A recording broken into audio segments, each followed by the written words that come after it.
तो आज के सेशन में हम लोग शुरुआत करने वाले हैं lecture number 1, definitions of CMR.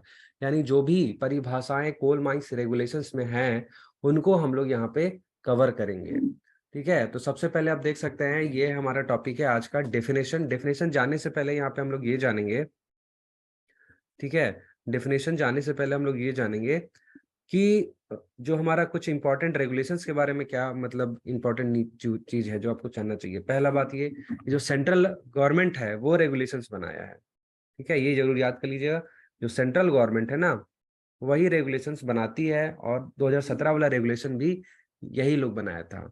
ये कब लागू हुआ था? तो ये लागू हुआ था 27/11/2017। इसका मतलब है 27 नवंबर 2017। ये सभी भारतीय कोयला खदानों में लागू होते हैं, चाहे कैसे भी खदानों पर ये कोयला खदान होना चाहिए, वो इंडियन कोल माइंस होगा तो एप्लीकेबल होगा। ऐसा नहीं होगा कि ये मेटल माइंस में या फिर ऑयल वेल्स में लागू हो जाएगा, सिर्फ और सिर्फ कोल माइंस में लागू होगा, वो भी इंडिया वाले। नेक्स्ट जो डेफिनेशन है वो है अबैंडन्ड वर्किंग। अबैंडन्ड का मतलब हो गया कि बंद कर दिया। तो इसका मतलब होता है ऐसा वर्किंग, ठीक है, जिसको बंद कर दिया है, जिसका कोई फ्यूचर नहीं है, जिसका कोई भी दोबारा फ्यूचर में भविष्य में खुलने का इरादा नहीं किया है, उस वर्किंग को हम लोग बोलेंगे क्या? Abandon working. अब यहाँ पर बात है कि ये वर्किंग का मतलब क्या है। वर्किंग का मतलब होता है ऐसा कोई भी खुदाई, ऐसा कोई भी उत्खनन, ऐसा कोई भी एक्सकवेशन जो कि किया गया है या दो पर्पस के लिए, या तो हो सकता है कि कोयला को खोजने के लिए, या तो हो सकता है कि कोयला को प्राप्त करने के लिए, प्रोडक्शन करने के लिए। तो अगर कोई खुदाई किए हैं, मेरा मोटिव क्या है? कोयला को खोजना, या फिर हमारा दूसरा मोटिव क्या है कि कोयला का प्रोडक्शन करना, तो दोनों में से कोई भी मोटिव से अगर हम लोग कोई खुदाई किए है ना, उसको बोलेंगे वर्किंग। तो अगर ऐसा कोई भी वर्किंग जिसको बंद कर दिया गया है, जिसका भविष्य में दोबारा से खुलने का कोई इरादा नहीं है, ये वर्ड याद कर लीजिएगा, no intention working in future, जिसका कोई भविष्य में इरादा नहीं है हमको खुलने का, उसको क्या बोलेंगे कि अबेंडन वर्किंग है। नेक्स्ट जो डिफिनेशन है वो है अबेंडन माइन मीथेन। कभी कभी एएम का फुल फॉर्म भी आ जाता है कि what is the full form of AMM. याद रखिएगा, एएम का फुल फॉर्म होता है अबेंडन माइन मीथेन। नाम है इसका अबंडन माइन मीथेन, लेकिन इसका मतलब ये नहीं कि सिर्फ इसमें मीथेन ही होगा। ठीक है, क्योंकि इसका इसका जो डेफिनेशन है उसमें ये बोला गया है कि कोई भी प्राकृतिक गैस, ठीक है, कोई भी प्राकृतिक गैस जो कि निकाली जाती है किसी बंद खदान से या उसके किसी भाग से, तो हम लोग क्या बोलेंगे? उसको अबंडन माइन मीथेन बोलेंगे।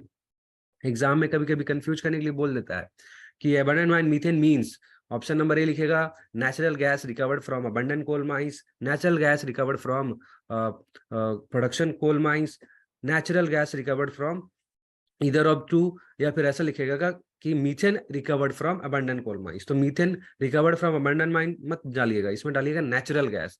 कोई सा भी प्राकृतिक गैस हो सकता है, चाहे उसमें CH4 भी हो, ठीक है, चाहे उसमें CO2 भी हो। तो CH4 हो, CO2 कुछ भी हो, पर ये प्राकृतिक गैस अगर किसी बंद खदान से हम लोग निकालेंगे तो उसको बोलेंगे अबंडन माइन मीथेन। सिमिलरली अगर हम लोग यही चीज यानी प्राकृतिक गैस किसी चालू खदान से निकालेंगे तो उसका क्या बोलते हैं? CMM, coal mine methane. दोनों में अंतर सिर्फ यही है, CMM और MM का एम में अंतर जो है वो यही है, CMM। इसका फुल फॉर्म होता है कोल माइन मीथेन। MM से अंतर क्या इसमें है कि CMM जो है किसी चालू कोयला खदान से निकाला गया प्राकृतिक गैस होता है, वहीं जो MM है वो किसी बंद खदान से निकाला गया प्राकृतिक गैस होता है। असिस्टेंट मैनेजर की बात करें, इसका भी डेफिनेशन इंपॉर्टेंट है, थोड़ा सा पार्ट इंपॉर्टेंट है ये वाला पार्ट, कि जो असिस्टेंट मैनेजर होता है वो ऐसा व्यक्ति होगा जिसके पास मैनेजर सर्टिफिकेट होगा। अब देखिए मैनेजर सर्टिफिकेट कई तरह के होते हैं, सेकंड क्लास होता है, फर्स्ट क्लास होता है, second class restricted, second class unrestricted, first class restricted, first class unrestricted. तो कैसा भी इसके पास लेकिन मैनेजर सर्टिफिकेट होना चाहिए। ऐसा कोई भी व्यक्ति जिसके पास क्या हो? मैनेजर सर्टिफिकेट हो, प्लस उसको खदान के ओनर, एजेंट या मैनेजर ने नियुक्त किया है। कौन नियुक्त कर रहा है? ओनर, एजेंट या फिर मैनेजर, मतलब तीनों में से कोई भी नियुक्त कर सकता है। और उसकी जो रैंक है, उसकी जो पोजीशन है माइंस में, वो मैनेजर से जस्ट नीचे हो, इमीडिएटली बिलो हो, तो उसको क्या बोलेंगे? Assistant manager. ऐसा असिस्टेंट मैनेजर हमारे सरदार और ओवरमैन से ऊपर होता है, superior to overman and sardar. ये वर्ड हमेशा एग्जाम में आता है कि assistant manager superior, inferior to overman और सरदार, इस तरह से सवाल आएगा कि assistant manager, option number A, superior to an overman and sardar, inferior to overman and sardar, both of these, none of these. तो इस तरह से आता है। तो सवाल में हमेशा याद रखिएगा कि जो असिस्टेंट मैनेजर होगा वो ओवरमैन और सरदार से ऊपर होता है, और मैनेजर से जस्ट बिलो रैंक का होता है, मैनेजर से इमिडिएटली बिलो रैंक का होता है। इसमें कोई डाउट नहीं है। अभी सवाल आ जाते हैं। देखिए हम लोग यहाँ पे जो पढ़ाई का जो स्टाइल है ना, थोड़ा सा चेंज करने वाला है इस कोर्स में, क्योंकि एक तरह का फास्ट ट्रैक कोर्स है। ठीक है, हम लोग कुछ बताएंगे, फिर साथ ही साथ यहाँ पे कुछ क्वेश्चंस भी आपसे हम लोग लेंगे। ठीक है, तो हम आपसे पहला सवाल ये है कि when the CMR 1957 is updated, 1957 1957 का कोल माइंस रेगुलेशन को कब अपडेट किया गया है? बताइए, 2011, 12, 17, 18। जल्दी से कमेंट करके बताइए। आसिफ जी सबसे पहले बताएं, अभिषेक मंडल, ज्योति कुमारी, नितिन ठाकुर, चेतन ब्रावे, वेरी गुड। लगभग लगभग जो है सबके आंसर जो है सही है। इसका सही उत्तर जो होगा 2017। आगे स्लाइड में देख लेते हैं। जी हाँ, इसका सही उत्तर जो है आप देख सकते 2017।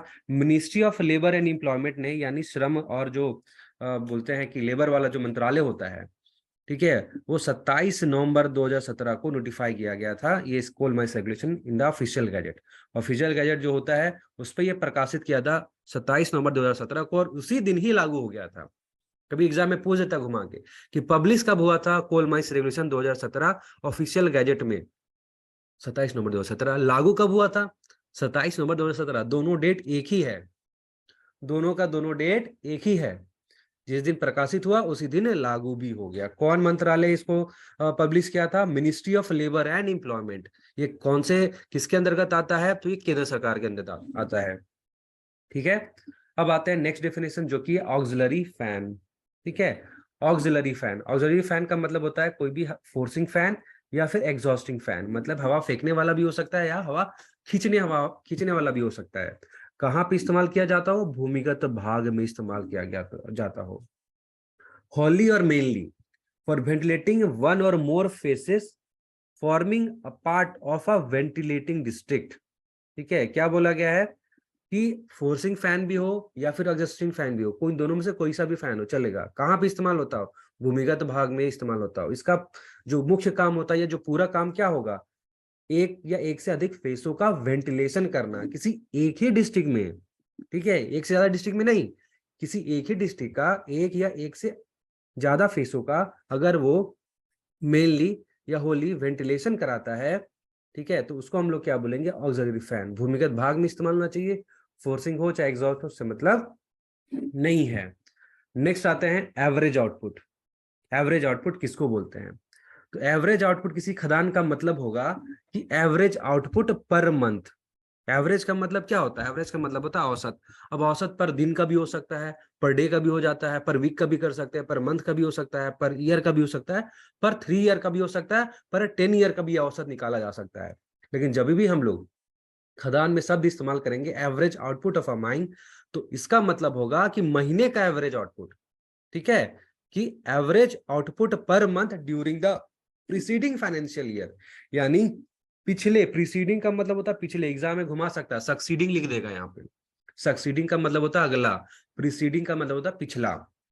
तो पिछले फाइनेंशियल ईयर में, ठीक है, पिछले फाइनेंशियल ईयर में मेरा औसत महीने का कितना उत्पादन था, उसको बोलेंगे क्या? Average output. ठीक है, एवरेज आउटपुट का मतलब हुआ कि पिछले फाइनेंशियल ईयर का मेरा मासिक उत्पादन औसत में कितना था, उसको बोलेंगे average output. Clear? Booster fan की तरफ आते हैं। बूस्टर फैन क्या है जी? ठीक है, बूस्टर फैन क्या है? Booster fans mean mechanical ventilator, कोई एक यांत्रिक जो है वेंटिलेटर है जो भूमिगत भाग में इस्तेमाल होता है। देखिए ऑक्सिलरी फैन भी भूमिगत भाग में इस्तेमाल होता था, ये भी भूमिगत भाग में इस्तेमाल हो रहा है, पर इसका इस्तेमाल किस लिए किया जा रहा है? फॉर बूस्टिंग, बढ़ाने के लिए। क्या? The whole current of air passing along the intake और return airway of a mine और अ वेंटिलेशन डिस्ट्रिक्ट। यानी एक ऐसा यांत्रिक उपकरण, ऐसा यांत्रिक वेंटिलेटर जो भूमिगत भाग में इस्तेमाल होता हो, क्या करने के लिए इस्तेमाल किया जाता है? इनटेक में बहने वाली टोटल, होल का मतलब होता है टोटल, ठीक है, और बूस्ट का मतलब होता है बढ़ाना। बूस्ट का मतलब क्या होता है? बढ़ाना। तो पूरा जो हवा है, चाहे इनटेक का पूरा हवा हो चाहे रिटेन का पूरा हवा हो, उसको बढ़ा देगा, चाहे वो पूरा खदान की बात करें चाहे किसी एक वेंटिलेशन डिस्ट्रिक्ट की बात करें। ठीक है, तो बूस्टर पंखा का मतलब है। ऑडियो नहीं आ रहा है क्या? अमन अमन सिंह बोल रहे हैं ऑडियो नहीं आ रहा है क्या? सबको ऐसा प्रॉब्लम हो रहा है क्या?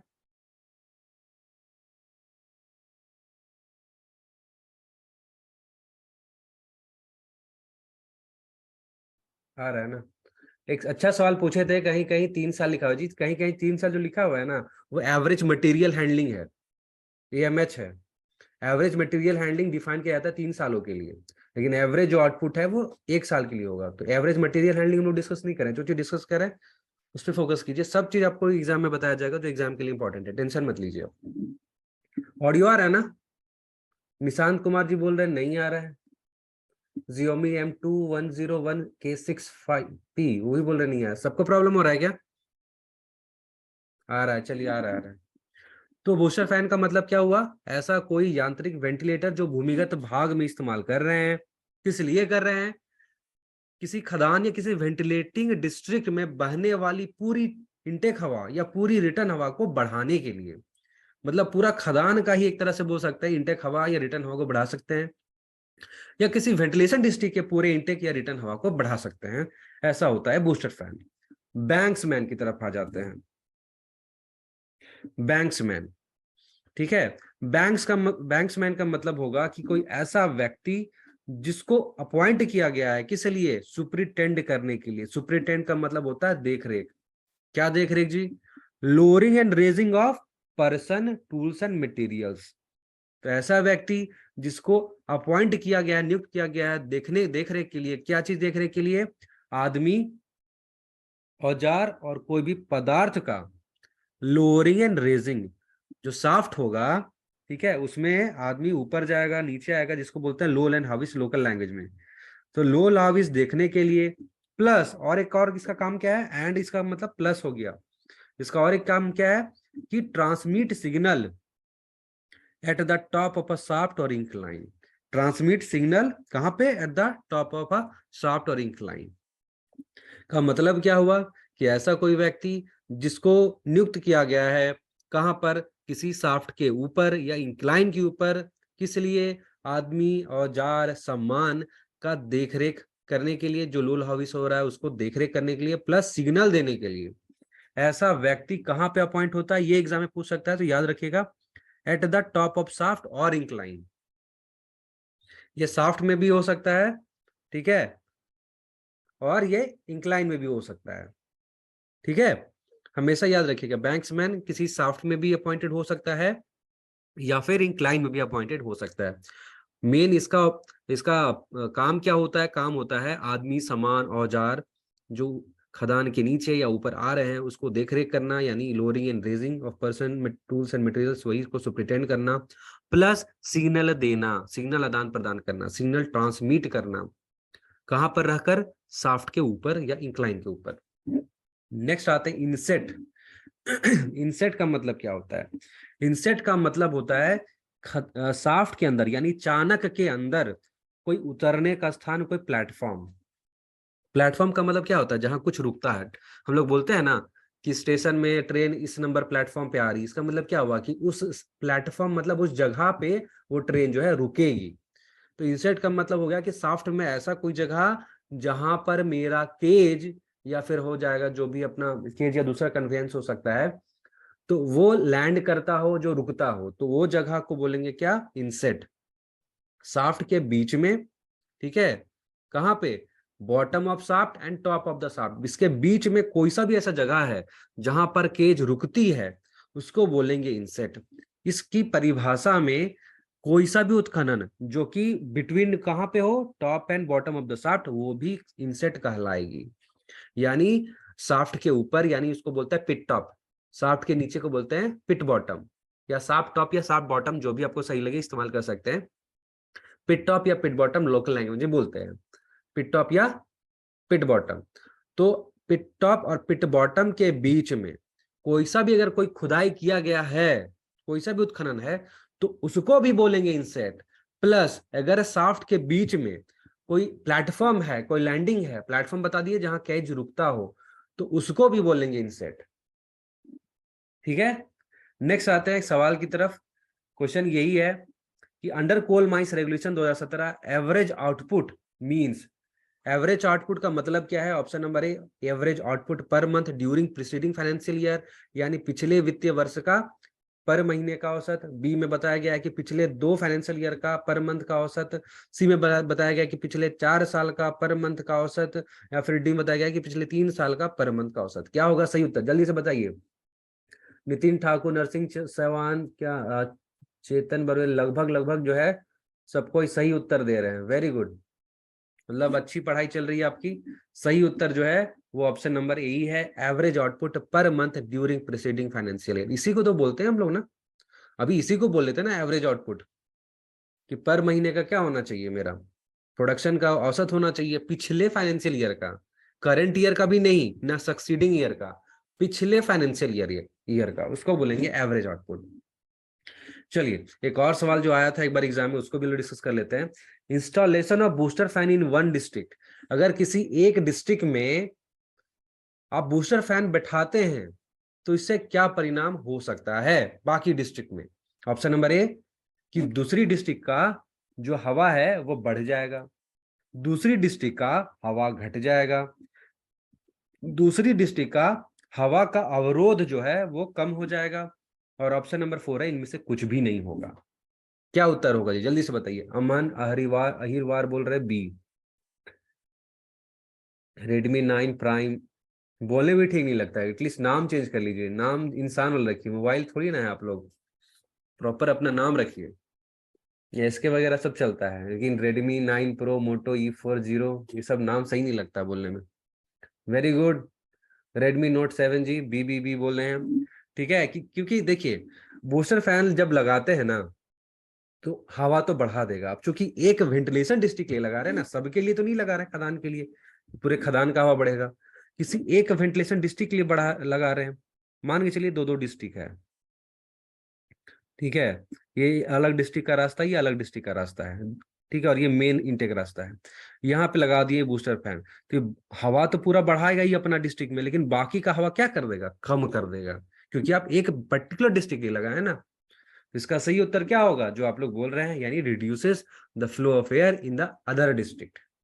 अगला सवाल एक और है, auxiliary fan is used to, auxiliary fan का इस्तेमाल किस लिए किया जाता है। Option number A, to increase the quantity of air in the district, district में हवा की मात्रा बढ़ाने के लिए। ऑप्शन नंबर बी है, to increase the quantity of air in a mines, पूरे खदान की हवा बढ़ाने के लिए।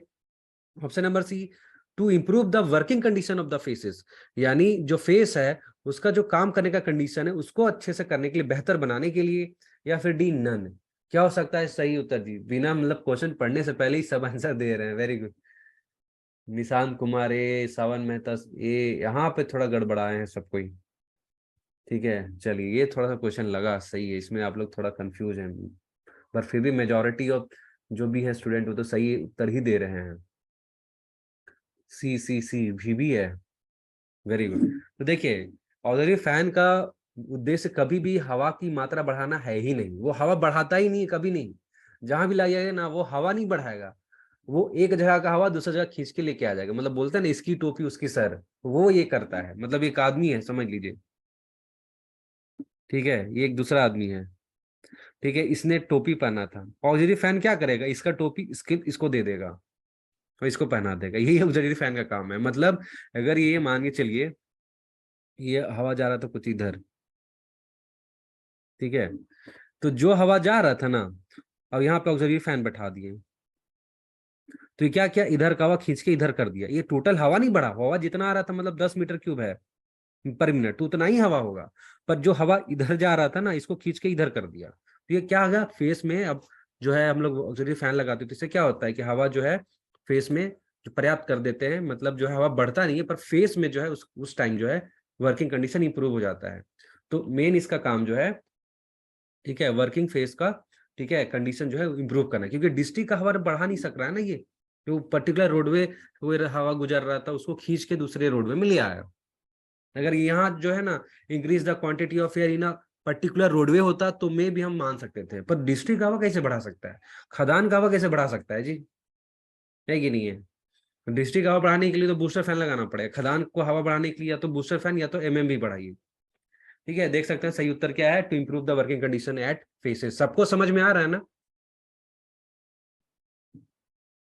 चलिए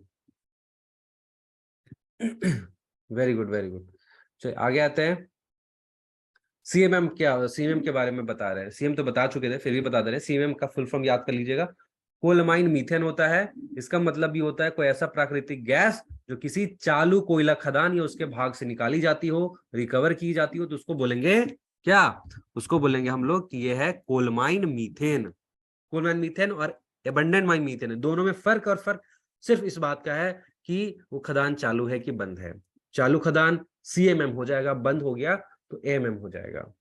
अब आते हैं, रहते हैं कॉम्पिटेंट पर्सन।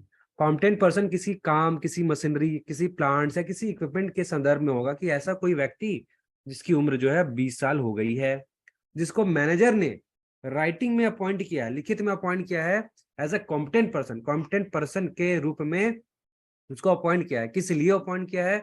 टू सुपरवाइज और परफॉर्म दैट वर्क, काम का देखरेख के लिए या काम को करने के लिए, और या फिर supervise the operation of that machinery, या फिर काम के जो भी ऑपरेशन, सॉरी मशीनरी का जो ऑपरेशंस है, जो भी मशीनरी काम कर रहा है उसका सुपरविजन करने के लिए, किसी प्लांट या कोई इक्विपमेंट काम कर रहा है तो उसका सुपरविजन के लिए अपॉइंट किया है। तो इसका मतलब क्या हो गया?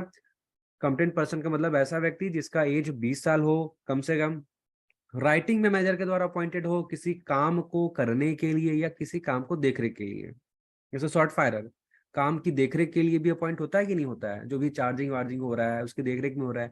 काम को करने के लिए भी कोई कॉम्पिटेंट पर्सन अपॉइंट हो सकता है, या फिर किसी मशीनरी को जो चल रहा है उसको सुपरवाइज करने के लिए भी कॉम्पिटेंट पर्सन जो है हम लोग अपॉइंट कर सकते हैं। और जो कॉम्पिटेंट पर्सन उस काम के लिए अपॉइंट किया गया है वो जिम्मेवार है उस काम को करने के लिए, who is responsible for the duties assigned to him, जो कि जिम्मेवार होगा अपना काम जो है उसको मैनेजर जो बताया उसको करने के लिए। और कॉम्पिटेंट पर्सन की परिभाषा में शॉर्ट फायरर जो है शामिल होता है, इंक्लूड है शॉर्ट फायरर। कॉन्ट्रैक्टर की तरफ अब आते हैं नेक्स्ट। कॉन्ट्रैक्टर का मतलब क्या होता है? कॉन्ट्रैक्टर का मतलब होता है कि कोई भी ऐसा इंडिविजुअल, कोई भी ऐसा पर्सन या बहुत सारे व्यक्तियों का समूह, कोई भी एक व्यक्तियों का समूह हो सकता है, कोई कंपनी फर्म हो सकता है, कोई लोकल अथॉरिटी हो सकता है, कोई लोकल बॉडी हो सकता है, जो कि क्या करता हो, मेन चीज याद रखिए, जो कि आपको क्या देता हो, सर्विस प्रोवाइड करता हो, या फिर जो ऑपरेशंस प्रोवाइड करता हो खदान में। किस बेसिस पे? कॉन्ट्रैक्ट बेसिस पे।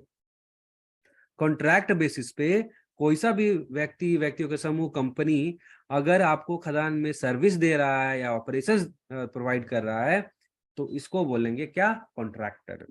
कॉन्ट्रैक्टर की परिभाषा में सब कॉन्ट्रैक्टर भी शामिल है। मान के चलिए टीसीएस है, ठीक है, टीसीएस है, अभी डब्ल्यूसीएल या एमसीएल, सॉरी एनसीएल की मान लेते हैं, नॉर्दर्न कोलफील्ड लिमिटेड, अभी सीबीटी एग्जाम कराना है।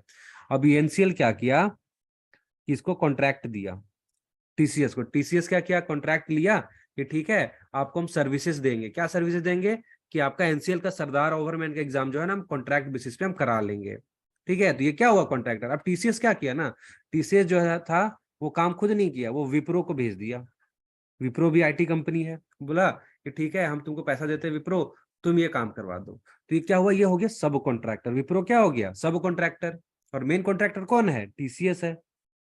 तो कॉन्ट्रैक्टर की परिभाषा में विप्रो भी शामिल है और टीसीएस भी शामिल है। मतलब जो मेन कॉन्ट्रैक्टर होगा वो भी शामिल होगा और जो सब कॉन्ट्रैक्टर होगा वो भी शामिल होगा। ठीक है, इसका मतलब ये है। नेक्स्ट आते हैं, अच्छा सीएम का फुल फॉर्म क्या होता है? जल्दी से कमेंट करके बताइए। ठीक है, ये बताइए सीएम का फुल फॉर्म क्या होता है? जल्दी से कमेंट करके बताइए। Colon meeting, coal mines management, colon methane या मीथेन, या फिर both B and C. Very good, लगभग का सही उत्तर है। सब सही उत्तर ही दे रहे हैं, सब सही उत्तर दे रहे हैं। वेरी गुड, चलिए आगे बढ़ते हैं। ये तो हो गया। अच्छा ये सवाल बताइए, विच of the following statement is not correct? इनमें से कौन सा जो कथन है वो असत्य है, वो सही नहीं है? Option number A, a competent person shall not depute another person to perform his duty. मतलब कोई सक्षम व्यक्ति अपने से, ठीक है, अपना जो काम है किसी अन्य व्यक्ति को करने के लिए नहीं बोलेगा। दूसरा ऑप्शन है, A competent person shall not absent himself without permission. एक सक्षम व्यक्ति बिना अनुमति के absent नहीं करेगा. Option number C, a competent person shall not perform duties for which he is not authorized. एक सक्षम व्यक्ति वो काम नहीं करेगा जिसके लिए वो ऑथराइज नहीं है, जो काम के लिए अपॉइंट नहीं किया गया उस काम को नहीं करेगा. ऑप्शन नंबर डी है नन. क्या होना चाहिए, इनमें से कौन सा कथन जो है वो सत्य नहीं है, जो करेक्ट नहीं है? क्या होना चाहिए जी? इसमें बहुत सारे लोगों को कंफ्यूजन हो रहा है. अविनाश, प्रभात, ये क्वेश्चन काफी अच्छा है, काफी लोग कंफ्यूज हो रहे हैं. क्या हो सकता है? डी डी डी डी सब डी डी बोल रहे हैं. देखिए सी भी कोई बोल रहे हैं, मरिंगा साहू, अरुण कुमार बोल रहे हैं ए. बहुत अच्छा, वेल ट्राई किए आप लोग. देखिए सवाल में ये पूछा गया ना कि कौन सा सही नहीं है. जब इस तरह के सवाल हो ना तो उसके लिए हम आपको टिप देते हैं. काफी कंफ्यूजन होता है कि एक जैसा ही आता है, तो इस तरह के सवाल जब हो ना कि नॉट करेक्ट, तो आप उसमें नॉट करेक्ट मत खोजिए, आप खोजिए कि कौन सा करेक्ट है. जो करेक्ट है ना उसको कैंसिल करते जाइए, समझ लीजिए आपका उत्तर नहीं होगा. जो करेक्ट है, क्वेश्चन में अगर पूछा ना नॉट करेक्ट, तो आप क्या खोजना है आपको, जो करेक्ट है, और स्किप करते जाइए जो करेक्ट आपको मिलता जाता है. जैसे कि पहला ऑप्शन सुन देखते हैं. बोला गया है कि एक कॉम्पिटेंट पर्सन जो है अपना काम जो है किसी दूसरे व्यक्ति को डिप्यूट नहीं करेगा, अपना काम किसी अन्य व्यक्ति को करने के लिए नहीं देगा. क्या ये सही है? बिल्कुल सही है, तो इसको काट दीजिए क्योंकि हमको नॉट करेक्ट सुनना. आगे बढ़ते हैं. A competent person shall not absent himself without permission. एक सक्षम व्यक्ति बिना अनुमति के absent नहीं करेगा, ये भी सही है, इसको भी काट दीजिए. Option number C, a competent person shall not perform duties for which he is not authorized. एक सक्षम व्यक्ति वो काम बिल्कुल नहीं करेगा जिसके लिए वो ऑथराइज नहीं है. अरे ये भी तो सही है, तो इसका मतलब क्या हुआ? सही उत्तर मेरा होगा नन. सही उत्तर क्या होगा? नन. इसमें किसी को डाउट आया क्या? क्वेश्चन ने पूछा था कि कौन सा सही नहीं है, ये बाकी तीन जो है ना सही है, तो ये आंसर हमारे थोड़ी ना होंगे, नॉट करेक्ट है. समझ में नहीं आया राहुल जी? राहुल बोल रहे हैं कि नो सर. कौन सा ऑप्शन में समझ में नहीं आया? अच्छा आ गया है, चलिए वेरी गुड. सही उत्तर नन है, ऑल आर करेक्ट. देख सकते हैं नन है क्योंकि सभी ऑप्शन जो सही थे, इसलिए नन सही होगा. अब आते हैं deep hole drilling and blasting. Deep hole drilling and blasting जो है उसके बारे में हम लोग आते हैं. देखिए यहाँ पे वर्ड है deep hole drilling and blasting. Blasting सब जरूरी इसमें अटैच करना है, ऐसा नहीं कि ब्लास्टिंग सब छोड़ दीजिएगा. तो डीप होल ड्रिलिंग यानी होल जो है उसका जो ड्रिल हुआ होल है उसके बारे में बात की जा रहा है. तो वैसा होल, ठीक है, वैसा होल जिसकी जो गहराई है, डेप्थ है, वो 3 मीटर से ज्यादा हो, मोर देन 3 मीटर हो. वैसा होल जो 3 मीटर से ज्यादा हो, क्या उसको बोलेंगे डीप होल ड्रिलिंग ब्लास्टिंग? बिल्कुल नहीं. जो ओपन कास्ट में इस्तेमाल होता हो और ब्लास्टिंग में इस्तेमाल होता हो उसको बोलेंगे deep hole drilling and blasting. भूमिगत खदान में जब हम लोग जो प्रिकॉशंस लेते हैं अगेंस्ट इनंडेशन, तो उसमें क्या करते हैं, 3-3 मीटर का एडवांस बोरहोल लगाते हैं कि नहीं लगाते हैं? तो ऐसा थोड़ी ना बोलेंगे कि वो deep hole drilling and blasting है, बिल्कुल नहीं बोलेंगे, क्योंकि वो अंडरग्राउंड में किया गया होल है. डीप होल ड्रिलिंग ब्लास्टिंग जब भी होगा वो ओपन कास्ट शब्द के लिए प्रयोग किया जाएगा, ओपन कास्ट माइनिंग के लिए प्रयोग किया जाएगा. और दूसरा पर्पस भी देखना है कि deep hole drilling and blasting का पर्पस क्या है. चेक करना थोड़ी ना कि पानी आ रहा है कि नहीं आ रहा, ब्लास्टिंग होना चाहिए इसका मेन पर्पस. ऐसा होल जिसकी गहराई 3 मीटर से अधिक हो, मोर देन है, 3 बिल्कुल नहीं है. 3 शुड नॉट बी कंसिडर्ड, 3 को नहीं रखना है. 3 से ज्यादा, 3 बिल्कुल भी नहीं. 3 से ज्यादा हो, ब्लास्टिंग के लिए इस्तेमाल किया जाता हो, और किसी ओपन कास्ट के ब्लास्टिंग के लिए इस्तेमाल किया जाता हो. ऐसा नहीं कि अंडरग्राउंड के ब्लास्टिंग के लिए इस्तेमाल कर रहे हैं ब्लास्टिंग गैलरी मेथड में, तो बोल दें यही ये तो डीप होल ड्रिलिंग ब्लास्टिंग, गलत हो जाएगा. ओपन कास्ट के लिए ही होना चाहिए, ब्लास्टिंग के लिए ही होना चाहिए, 3 मीटर से ज्यादा ही होना चाहिए गहराई. समझ में आ गया? आगे आते हैं डिसकंटिन्यूड वर्किंग. डिसकंटिन्यूड का मतलब क्या होता है? स्थगित. ठीक है, जैसे बोलते हैं ना कि डिसकंटिन्यू करें, इसका मतलब थोड़ी ना कि पूरे छोड़ के जा रहे हैं. ठीक है, मतलब कुछ समय के लिए जा रहे हैं, है कि नहीं है? तो इसका मतलब क्या होता है? कोई सा भी ऐसा वर्किंग जिसको स्थगित कर दिया गया है, ठीक है, जिसको स्थगित किया गया है. कोई सा भी रीजन हो सकता है स्थगित करने का. हो सकता है कि इन्वायरमेंट क्लियरेंस ना मिला हो सकता है कि उधर से कोई नया प्रोजेक्ट, कोई रेलवे लाइन गुजर रही हो सकता है कि प्रोडक्शन भी लॉस हो रहा हो उसके कारण, या कोई अन्य कारण से भी जो है खदान को डिसकंटिन्यू करने का डिसीजन हो सकता है. कोई सा भी रीजन हो उससे हमको फर्क नहीं पड़ता, बस स्थगित होना चाहिए working. And are inaccessible. Inaccessible का मतलब क्या हुआ कि उसके जो भी रास्ते हैं वो अगम्य हो गए, मतलब उसके रास्ते जो है हम लोग बंद कर दिए हैं या बंद हो गए हैं। ठीक है, अपने आप हो गया तो बोलेंगे इनएक्सेसिबल, अगर हमको करना पड़ा बंद तो बोलेंगे रेंडर्ड इनएक्सेसिबल। दोनों अवस्थाओं में हम लोग क्या कर रहे हैं, उस वर्किंग का प्रवेश मार्ग को बंद कर रहे हैं। ठीक है, उस वर्किंग का प्रवेश मार्ग को बंद कर, और याद रखिए वर्किंग के लिए है, खदान के लिए नहीं बोल रहे हैं, वर्किंग बोल रहे हैं। वर्किंग हो सकता है कोई खनन है, भूमिगत भाग का एक डिस्ट्रिक्ट है, उसको डिसकंटिन्यू कर रहे हैं, तो ऐसा नहीं बोलेंगे पूरा खदान मेरा डिसकंटिन्यू हो गया, वो पर्टिकुलर डिस्ट्रिक्ट डिसकंटिन्यू हुआ ना, रीजन कुछ भी हो। और जब डिसकंटिन्यू करेंगे तो क्या करेंगे, उसके प्रवेश मार्ग को बंद, या तो बंद हो जाएगा अपने आप या तो हमको बंद करना पड़ेगा। लेकिन उसका एक फायदा क्या है कि देखिए जो भी डिसकंटिन्यू वर्किंग हम लोग डिसकंटिन्यू कर रहे हैं ना, स्थगित कर रहे हैं ना, उसको परमानेंटली नहीं बंद करते, उसको उसका फ्यूचर होता है, but are likely to be worked again. मतलब जो भी स्थगित किया गया वर्किंग होता है वो ऐसा होता है जिसको आप भविष्य में दोबारा शुरू कर सकते हैं। कोई सवाल पूछ रहे हैं, मनगा साहब, नॉट मोर देन 3 मीटर का मतलब क्या है सर? हम नॉट मोर देन तो बता ही नहीं रहे हैं। नॉट मोर देन का मतलब मैक्सिमम 3 मीटर हो गया, नॉट मोर देन का मतलब हो गया मैक्सिमम, नॉट लेस देन का मतलब मिनिमम। लिख लीजिए कहीं बुक में, कॉपी में, जब भी नॉट मोर देन आ गया ना तो इसका मतलब हो गया मैक्सिमम, नॉट लेस देन आ गया इसका मतलब मिनिमम, नॉट मोर देन अधिकतम, नॉट लेस देन न्यूनतम। ठीक है, क्लियर? ओपन कास्ट के लिए वो अलग से सर्कुलर है। ठीक है, ओपन कास्ट के लिए देखिए वहां पे बोला गया ना, या तो उसके जो प्रवेश मार्ग है उसको वो बंद हो गया या बंद करना पड़ गया हो, प्रवेश मार्ग भी देखना पड़ेगा आपको। ठीक है, प्रवेश मार्ग भी आपको देखना पड़ेगा डिसकंटिन्यू में, कि प्रवेश मार्ग भले ही बंद कर दिए हैं लेकिन काम भले ही बंद कर दिए, वर्किंग में कुछ नहीं बढ़ा रहे, लेकिन अगर प्रवेश मार्ग खुला है ना तो नहीं बोलेंगे कि वो डिसकंटिन्यूड वर्किंग है। वहां पे आने जाने का जो रास्ता है वो अगर खुला है, इंस्पेक्शन हो रहा है, मानी से ओवरमैन वहां जाके इंस्पेक्शन कर रहा है, इसका मतलब क्या है, तुम्हारा रास्ता तो खुला है। अब रास्ता खुला तो थोड़ी ना बोलेंगे डिसकंटिन्यूड वर्किंग, ठीक है, डिसकंटिन्यूड वर्किंग उसको बोलेंगे ना जो रास्ता भी बंद हो गया हो या बंद करना पड़ा हो।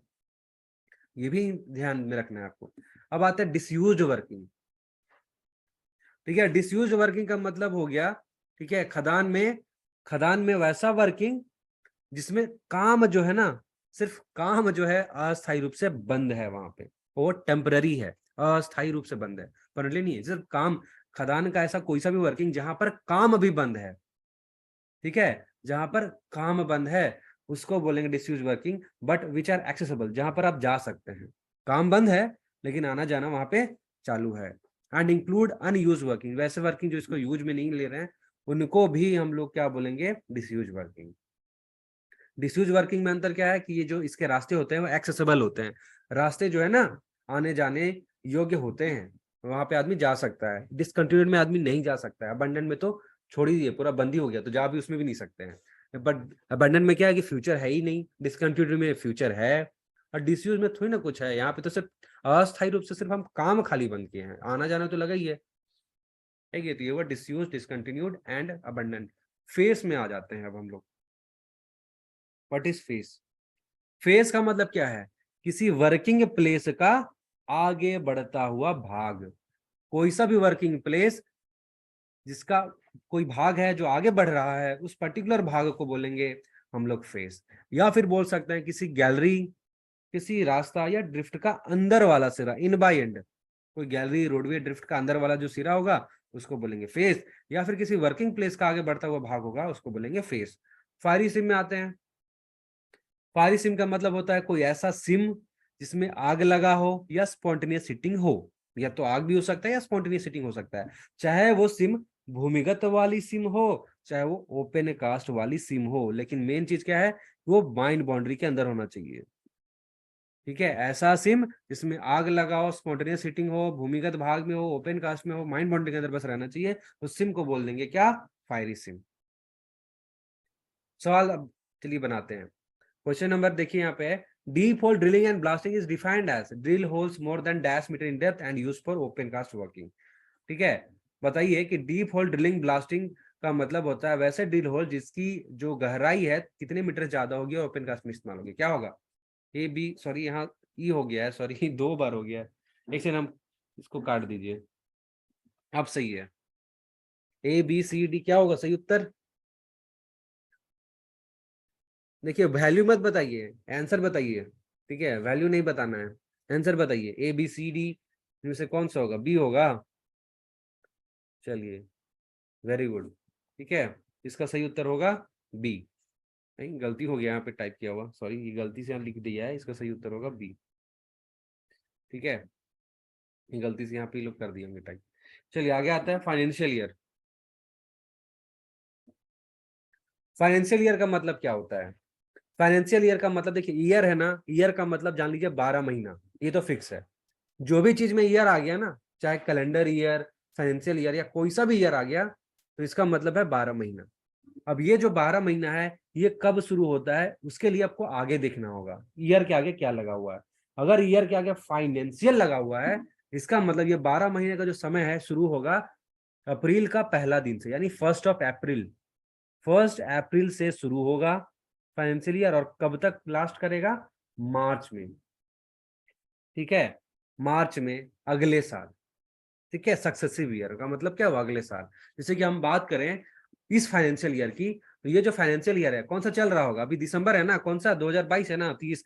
ये जो फाइनेंशियल ईयर स्टार्ट हुआ होगा 1 अप्रैल 2022, और कब तक जाएगा जी? 31 मार्च 2023। तो ये जो साल हो गया इसको बोलेंगे FY 22-23, मतलब फाइनेंशियल वित्तीय वर्ष 22-23, ऐसे बोलते हैं इसको। ठीक है, आगे आते हैं फ्लेम प्रूफ इंक्लोजर। ठीक है, फ्लेम प्रूफ इंक्लोजर पे आते हैं हम लोग, कि फ्लेम प्रूफ उपकरण का मतलब क्या होता है। इंक्लोजर का मतलब होता है आवरण, यानी ढक्कन, एक तरह का जो कवर करता है उसको बोलेंगे इंक्लोजर।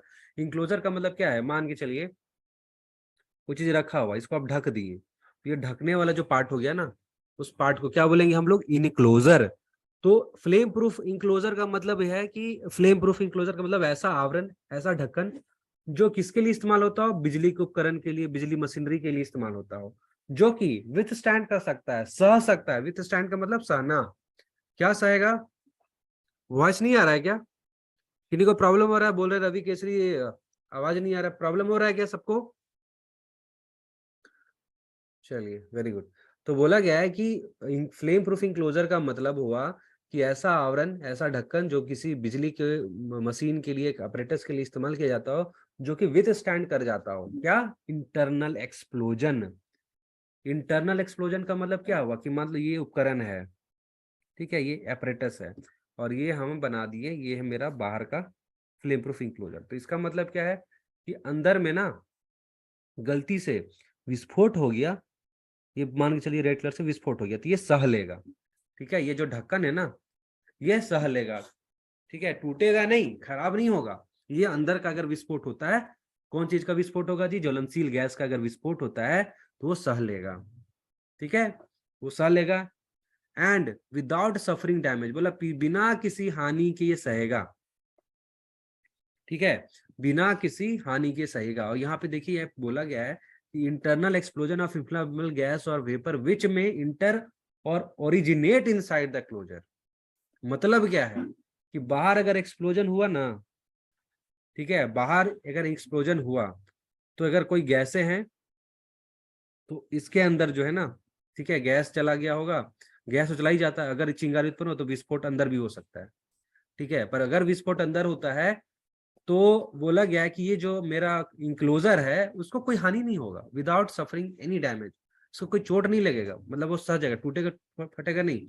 लेकिन ये भी है कि ऐसा भी नहीं है कि ये जो भी चिंगारी उत्पन्न हो रहा है उसको निकलने नहीं देगा। चिंगारी जो भी अंदर का विस्फोट हो गया, तो ऐसा नहीं कि चिंगारी नहीं निकलेगा, चिंगारी तो निकलेगा ही, निकलेगा, गैप रहता है ना, चिंगारी निकल जाएगा। अंदर का विस्फोट हुआ, चिंगारी निकलेगा ही निकलेगा। पर ये चिंगारी वो चिंगारी नहीं होगा जिससे उसके आसपास में अगर गर्म गैस है तो उसमें आग लगा सकती हो, है कि नहीं है? चिंगारी निकलेगा, पर चिंगारी कमजोर चिंगारी निकलेगा, ऐसा चिंगारी नहीं निकलने देगा जिससे उसके आसपास में एक ज्वलनशील गैस में आग लग सके।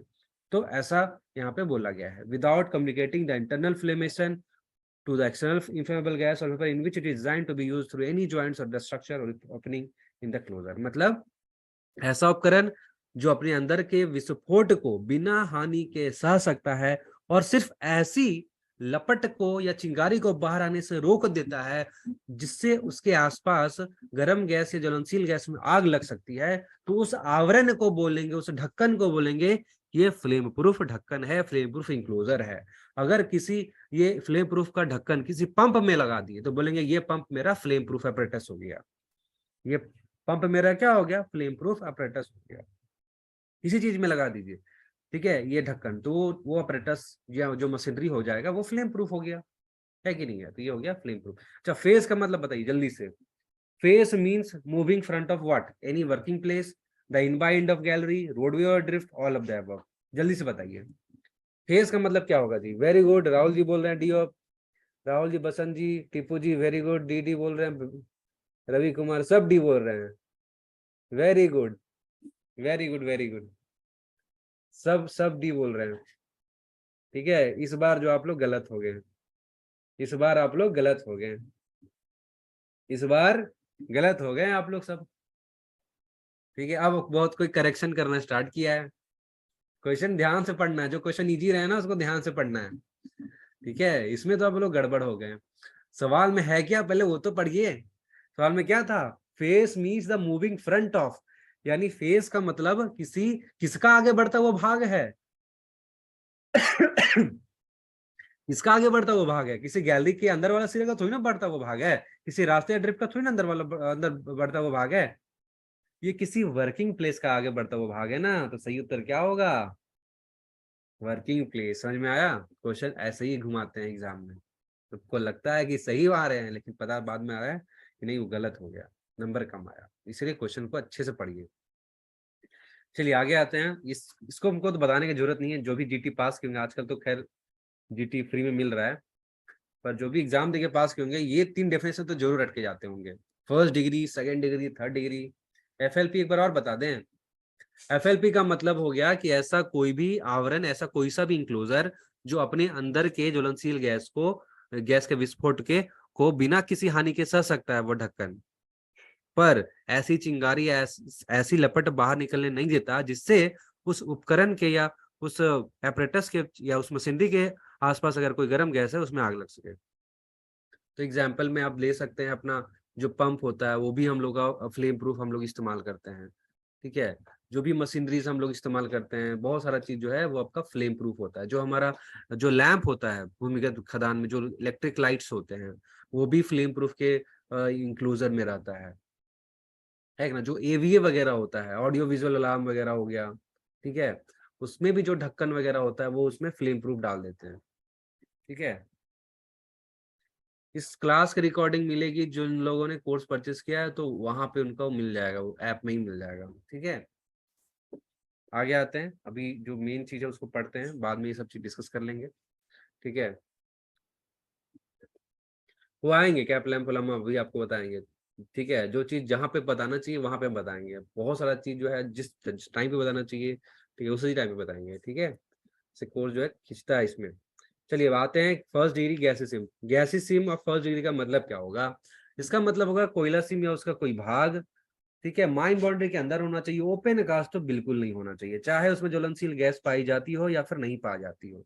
अगर किसी माइंस है, कोई ऐसा माइंस है, कोई ऐसा सिम है जहां पे ज्वलनशील गैस 0% पाया जाता है, तो ऐसा नहीं कि वो नॉन गैस हो गया, वो फर्स्ट डिग्री हो गया। 0% अगर गर्म गैस मिलता है, 0% ज्वलनशील गैस मिलता है, तो इसका मतलब है कि वो फर्स्ट डिग्री है। लेकिन अगर परसेंटेज ऑफ गैस मिलता है, अगर ज्वलनशील गैस का प्रतिशत मिलता है, तो कितना होना चाहिए, 0.1% से ज्यादा नहीं होना चाहिए। इसका मतलब 0.1% हो सकता है। कहाँ पे होगा ये गैस, जो हम लोग गैस जांच करेंगे कि 0.1% से ज्यादा नहीं होना चाहिए, कहाँ पे होना चाहिए, ये होना चाहिए जनरल बॉडी ऑफ एयर में। कहाँ पे, जनरल बॉडी ऑफ एयर में। ठीक है, जनरल बॉडी ऑफ एयर का मतलब क्या हुआ, खदान का सामान्य वातावरण, जिसमें रूफ कैविटीज का जो एयर है, यानी चाल के गड्ढे की जो हवा है वो शामिल है। लेकिन अगर कोई होल किए हैं, बोरहोल किए हैं, उसके अंदर भी हवा होगी, तो वो हवा शामिल नहीं करना है। सील्ड ऑफ वाला कोई भाग है, ठीक है, उसके अंदर भी हवा हो सकती है, उस हवा को भी शामिल नहीं करना है। तो जनरल बॉडी ऑफ एयर में अगर आप ज्वलनशील गैस की परसेंटेज जांच किए हैं और उसका जो वैल्यू है वो 0.1% से ज्यादा नहीं है, और जो रेट ऑफ इमिशन है ऐसे गैस का, ठीक है, प्रत्येक टन कोयला उत्पादन के हिसाब से वो 1 क्यूबिक मीटर से ज्यादा नहीं है, तो उसको क्या बोलेंगे कि फर्स्ट डिग्री है। रेट याद कीजिए 1 मीटर क्यूब पर टन से ज्यादा नहीं होना चाहिए। परसेंटेज याद कीजिए 0.1% से ज्यादा नहीं होना चाहिए। और ये भी याद कर लीजिए कि अगर गैस 0% मिला है तो भी वो फर्स्ट डिग्री कहलाएगा। ठीक है, वो भी मेरा फर्स्ट डिग्री ही कहलाएगा। चलिए सेकंड डिग्री में आते हैं। सेकंड डिग्री किसको बोलेंगे? कोल सीम या ऐसा उसका कोई भाग जो खान सीमा के अंदर हो, ओपन कास्ट नहीं तो नॉर्मल चीज है। ज्वलनशील गैस का परसेंटेज पे आते हैं। ज्वलनशील गैस का परसेंटेज होना चाहिए 0.1 से ज्यादा। 0.1% नहीं होगा। अगर 0.1% आ गया तो फर्स्ट डिग्री हो गया, क्योंकि उससे ज्यादा नहीं होना चाहिए ना फर्स्ट डिग्री में। 0.1% से ज्यादा हो परसेंटेज। और जो रेट ऑफ इमिशन है प्रत्येक टन कोयला उत्पादन के हिसाब से, वो 1 मीटर क्यूब से ज्यादा होना चाहिए। Exceed 1 cubic metre but does not exceed 10 cubic metre. 1 metre cube से तो ज्यादा होना चाहिए, क्योंकि 1 मीटर क्यूब हो गया तो फर्स्ट डिग्री हो गया।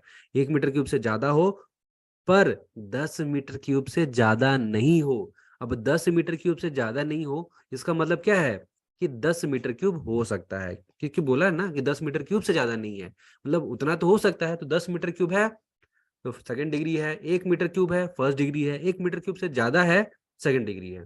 समझ में आ रहा है? ठीक है, आगे आते हैं gas Seema of third degree. Third degree gas SIM में आते हैं।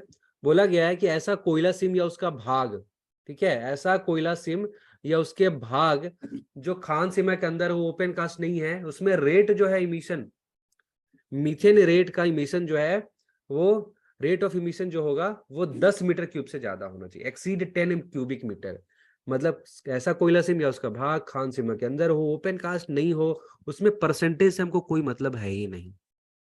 परसेंटेज से थर्ड डिग्री को डिफाइन नहीं किया जाता, ये याद रख लीजिएगा।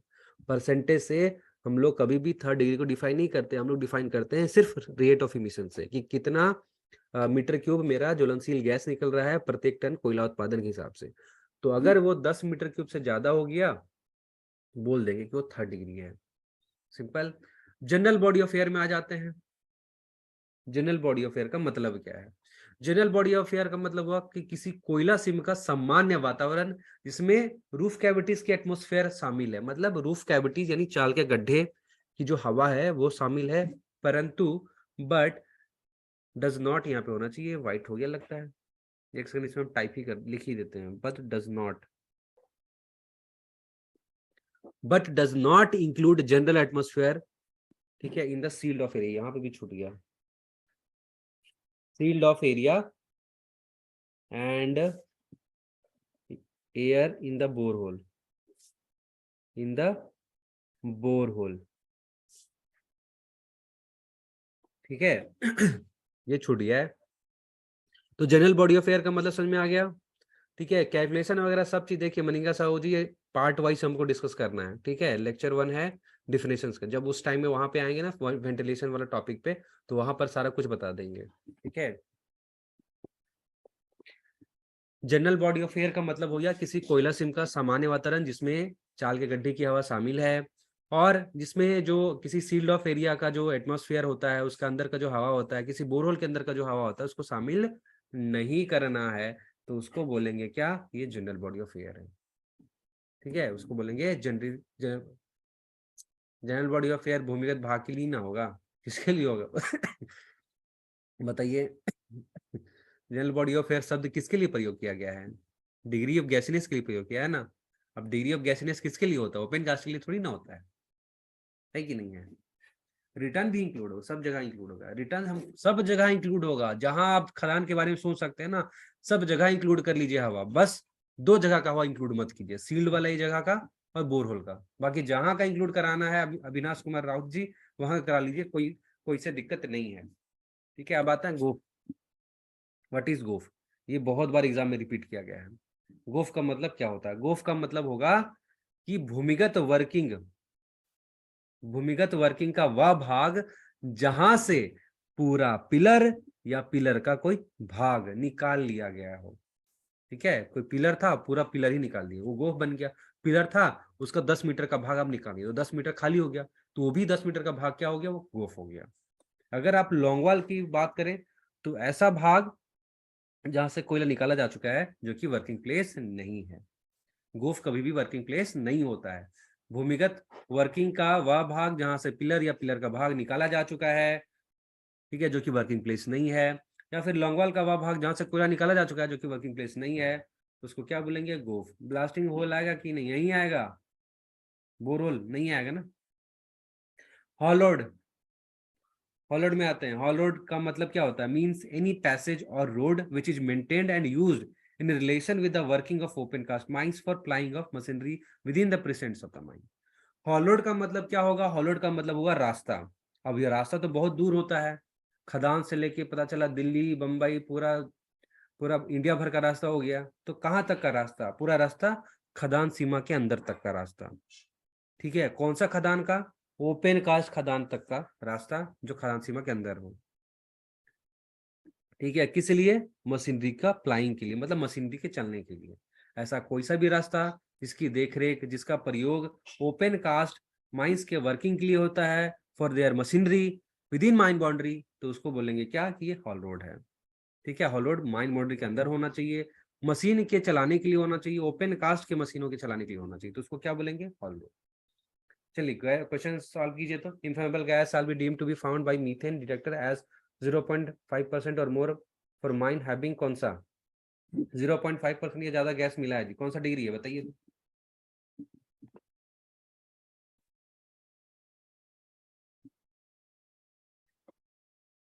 टीपू, राहुल, सौरभ, नीरज, अमन, आशुतोष, वेरी गुड। चलिए सही है, ठीक है, उत्तर सही है, सभी लोग सही उत्तर दिए हैं। अगला सवाल दीजिए। In degree 2 gas system the rate of emission of gas is, क्या होगा बताइए। डिग्री 2 गैस सिस्टम में जो गैस निकलने का जो दर है वो क्या होगा? Less than 1 metre cube, more than 1 metre cube, more than 1 metre cube, more than 10 metre cube, और बाकी सारा पढ़ सकते हैं, बट लेस देन ये सब चीजें। क्या होगा इसका सही उत्तर बताइए। क्वेश्चन समझने में अगर कोई दिक्कत आ रही है तो बोल दीजिए, हम अच्छे से रिपीट करके समझा देंगे। 3 number, more than 1 metre cube but less than 10 metre cube, very good. देखिए, जब भी एमसीक्यू होता है ना, तो एमसीक्यू का मतलब क्या होता है? Multiple choice question. Multiple choice question मतलब चॉइस जो है ना वो ज्यादा मल्टीपल होगा, आपके पास ऑप्शन ज्यादा होगा, उत्तर सिर्फ एक ही चुनना है। अब जरूरी नहीं कि जो उत्तर चुनिएगा एकदम सही पूरा 100% सही होगा, पर बाकी 3 जो ऑप्शन है उनसे बेटर या उनसे सही होना चाहिए, उनसे सही उत्तर होना चाहिए। तो चारों में से अगर हमको चुनने का बारे में बात आएगा तो हम कौन सा चुनेंगे? ये वाला। हालांकि ये सही एक तरह का ऑप्शन नहीं है, पर ऐसा भी पूछा जा सकता है। इसका क्या सही होना चाहिए? More than 1 cubic metre but not more than 10 metre cube होना चाहिए कि नहीं? ऐसा ही होना चाहिए ना कि not more than 10 metre cube. Not more than में लेस देन 10 मीटर क्यूब भी शामिल है, तो इसको भी हम लोग ले सकते हैं, ठीक है। पर चूंकि यहाँ पे आपको एक ही ऑप्शन चुनना है, ये ऑप्शन गलत है, ये भी ऑप्शन गलत है, ये भी ऑप्शन गलत है, तो इसलिए ये उत्तर सही हुआ। सही उत्तर, सही ऑप्शन क्या होता? कि more than 1 cubic metre but not more than 10 metre cube. इससे पहले वाला क्वेश्चन डिस्कस कर लीजिए, बाद में मिल जाएगा ना क्वेश्चन, तो डिस्कस कर लीजिए, टाइम ध्यान से नहीं देते क्या। देखिए ये सवाल है, इफेबल gas shall be deemed to be found by methane detectors as 0.5% और मोर फॉर माइन हैविंग इतना इतना इतना, डिग्री 2, डिग्री 3, डिग्री, सिंपल सा सवाल था। चलिए आगे बढ़ते हैं, ये तो हो गया। चलिए ये सवाल बनाइए। तो गोफ अगर किसी बोर्ड एंड पिलर और लॉन्ग वॉल वर्किंग के संदर्भ में बात कर रहे हैं तो इसका मतलब होगा ऐसा स्थल जहां से कोयला निकाला जा चुका है जो कि वर्किंग प्लेस नहीं है, वैसा स्थल जैसे कोयला निकाला जा चुका है जो कि वर्किंग प्लेस अभी भी है, वैसा जगह जहाँ पे कोयला निकालने वाले हैं, और वैसा जगह जहाँ पे आदमी को जाने का कानूनी अधिकार है। क्या होगा सर?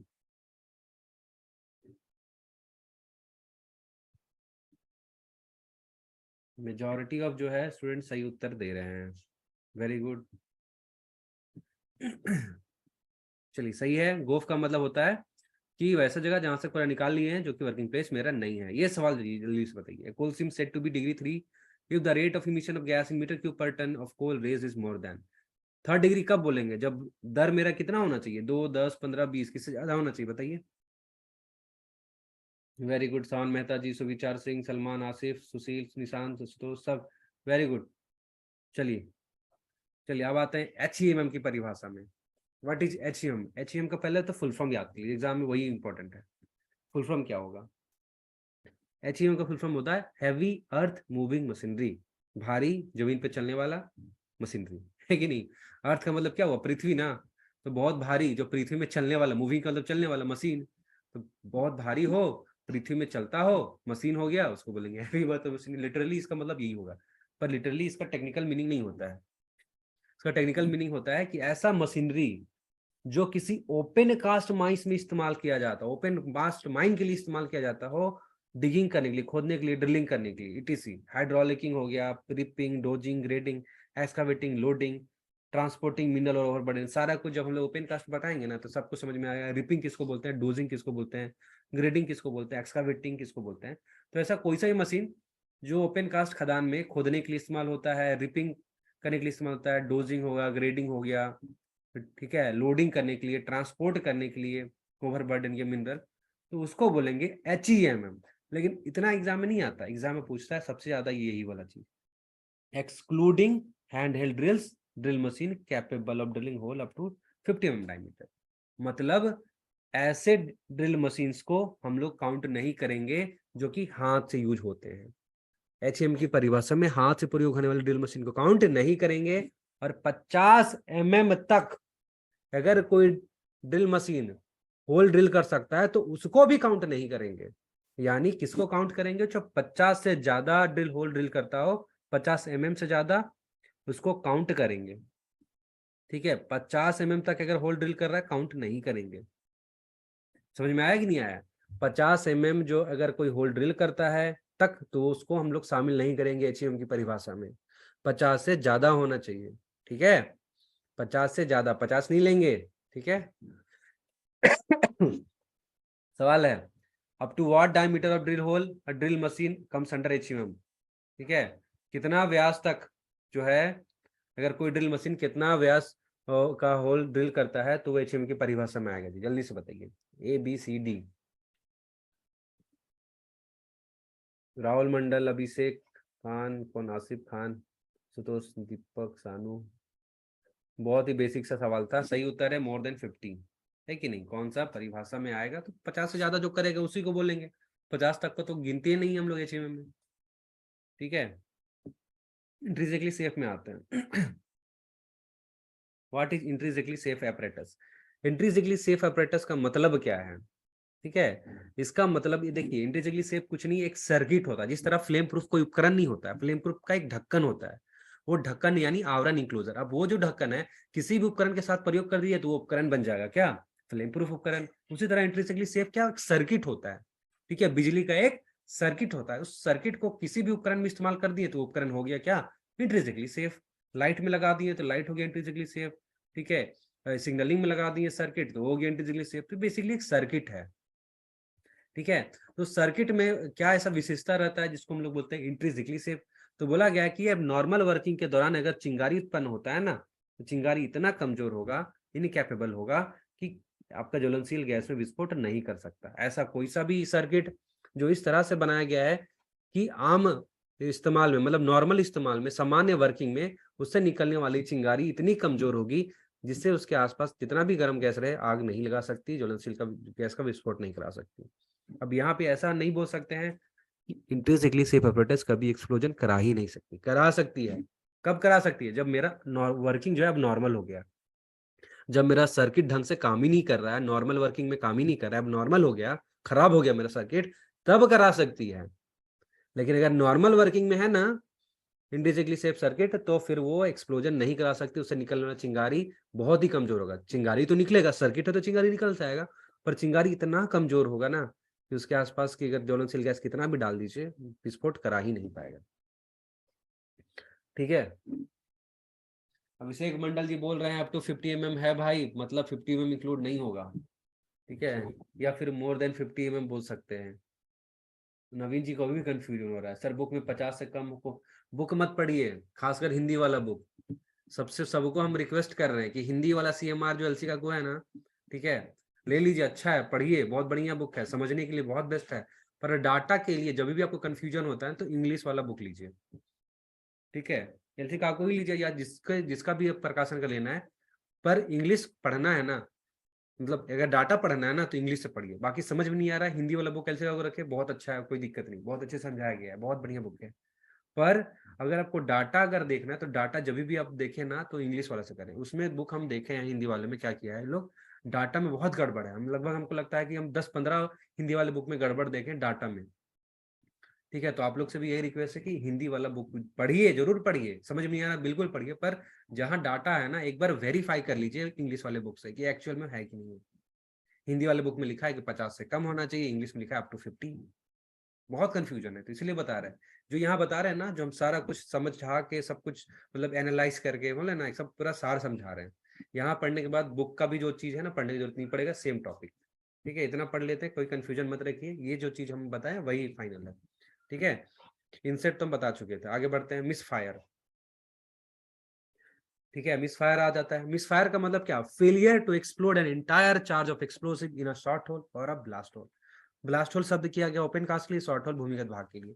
तो अगर कोई होल है,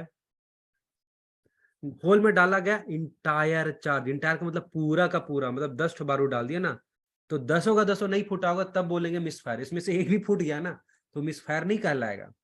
मतलब किसी होल में डाला गया सभी बारूदों का ब्लास्ट ना होना को बोलेंगे क्या, misfire. Failure to explode मतलब ब्लास्टिंग नहीं हो पाएगा, एक भी बारूद का क्या नहीं, पूरे बारूद का भी ब्लास्टिंग नहीं होगा। कोई सा भी बारूद हो, मतलब सब का सब अगर ब्लास्ट नहीं कर पाए किसी शॉर्ट होल में तो उसको क्या बोलेंगे, मिस फायर।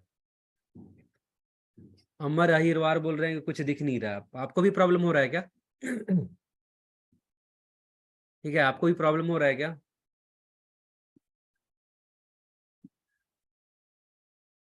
नवीन जी बोल रहे हैं नहीं है, नहीं है, नहीं है, नहीं है। कंटिन्यू कीजिए बोल रहे हैं, साउंड नहीं आ रहा है, साउंड नहीं आ रहा है। ये आपका नेटवर्क का इशू है अब, क्योंकि मैक्सिमम स्टूडेंट बोल रहा है कोई प्रॉब्लम नहीं है, तो यहाँ आपकी नेटवर्क इशू है। तो मिस फायर का समझ में आ गया, किसी शॉर्ट होल या ब्लास्ट होल में डाले गए सभी बारूदों का ब्लास्ट ना हो पाना यानी फेल हो जाना, उसको बोलेंगे मिस फायर। ऑफिशियल में आ जाते हैं अभी, व्हाट इज ऑफिशियल। ठीक है, ऑफिशियल किसको बोलेंगे, अधिकारी किसको बोलेंगे, ऐसा व्यक्ति जो कि राइटिंग में अपॉइंट होता हो ओनर, एजेंट या मैनेजर के द्वारा, क्या काम करने के लिए, सुपरविजन करने के लिए, देख रेख करने के लिए खदान या खदान के भाग का। एंड इट इंक्लूड्स, इसके इसमें क्या क्या शामिल है, कौन कौन शामिल है, असिस्टेंट मैनेजर शामिल है, वेंटिलेशन ऑफिसर शामिल है, सेफ्टी ऑफिसर शामिल है, सैंपलिंग इंचार्ज शामिल है, डस्ट इंचार्ज शामिल है, ओवरमैन शामिल है, सरदार शामिल है, इंजीनियर और सर्वेयर भी शामिल है। ओनर, एजेंट, मैनेजर तीनों में से कोई भी अपॉइंट करता है सुपरविजन पर्पस के लिए, उसको क्या बोलेंगे, ऑफिशियल। चलिए आते हैं क्वेश्चन नंबर। ठीक है, in connection with blasting operation misfire means, option number A, failure to explode the entire charge of explosive in a short hole, failure to ignite a detonator, failure to connect the cartridge, insufficient stemming of short hole. क्या होगा सही उत्तर, जल्दी से बताइए।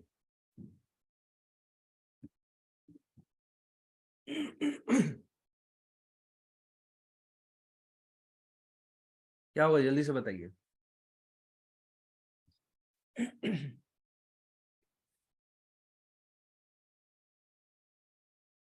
Up to 500, अभी भी up to 500 में चिपक कर रहे हैं आप लोग। अप टू 500 आया है, इसका मतलब ये है कि 50 तक कोई नहीं बोलेंगे। हाँ जी, 50 तक नहीं बोलेंगे।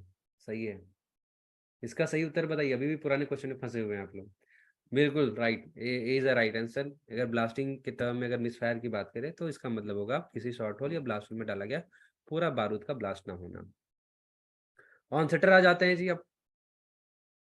ठीक है, ऑन सेटर बोला गया है कि अगर कोई आदमी है, कोई व्यक्ति है, उसको अपॉइंट किया गया है, आदमी, औजार, सामान का जो लोल हाविस होता है उसकी देखरेख करने के लिए और सिग्नल यानी घंटी देने के लिए। कहाँ पे है वो आदमी, किसी इनसेट में है या किसी सॉफ्ट बॉटम में है, तो उसको क्या बोलेंगे, ऑन सेटर।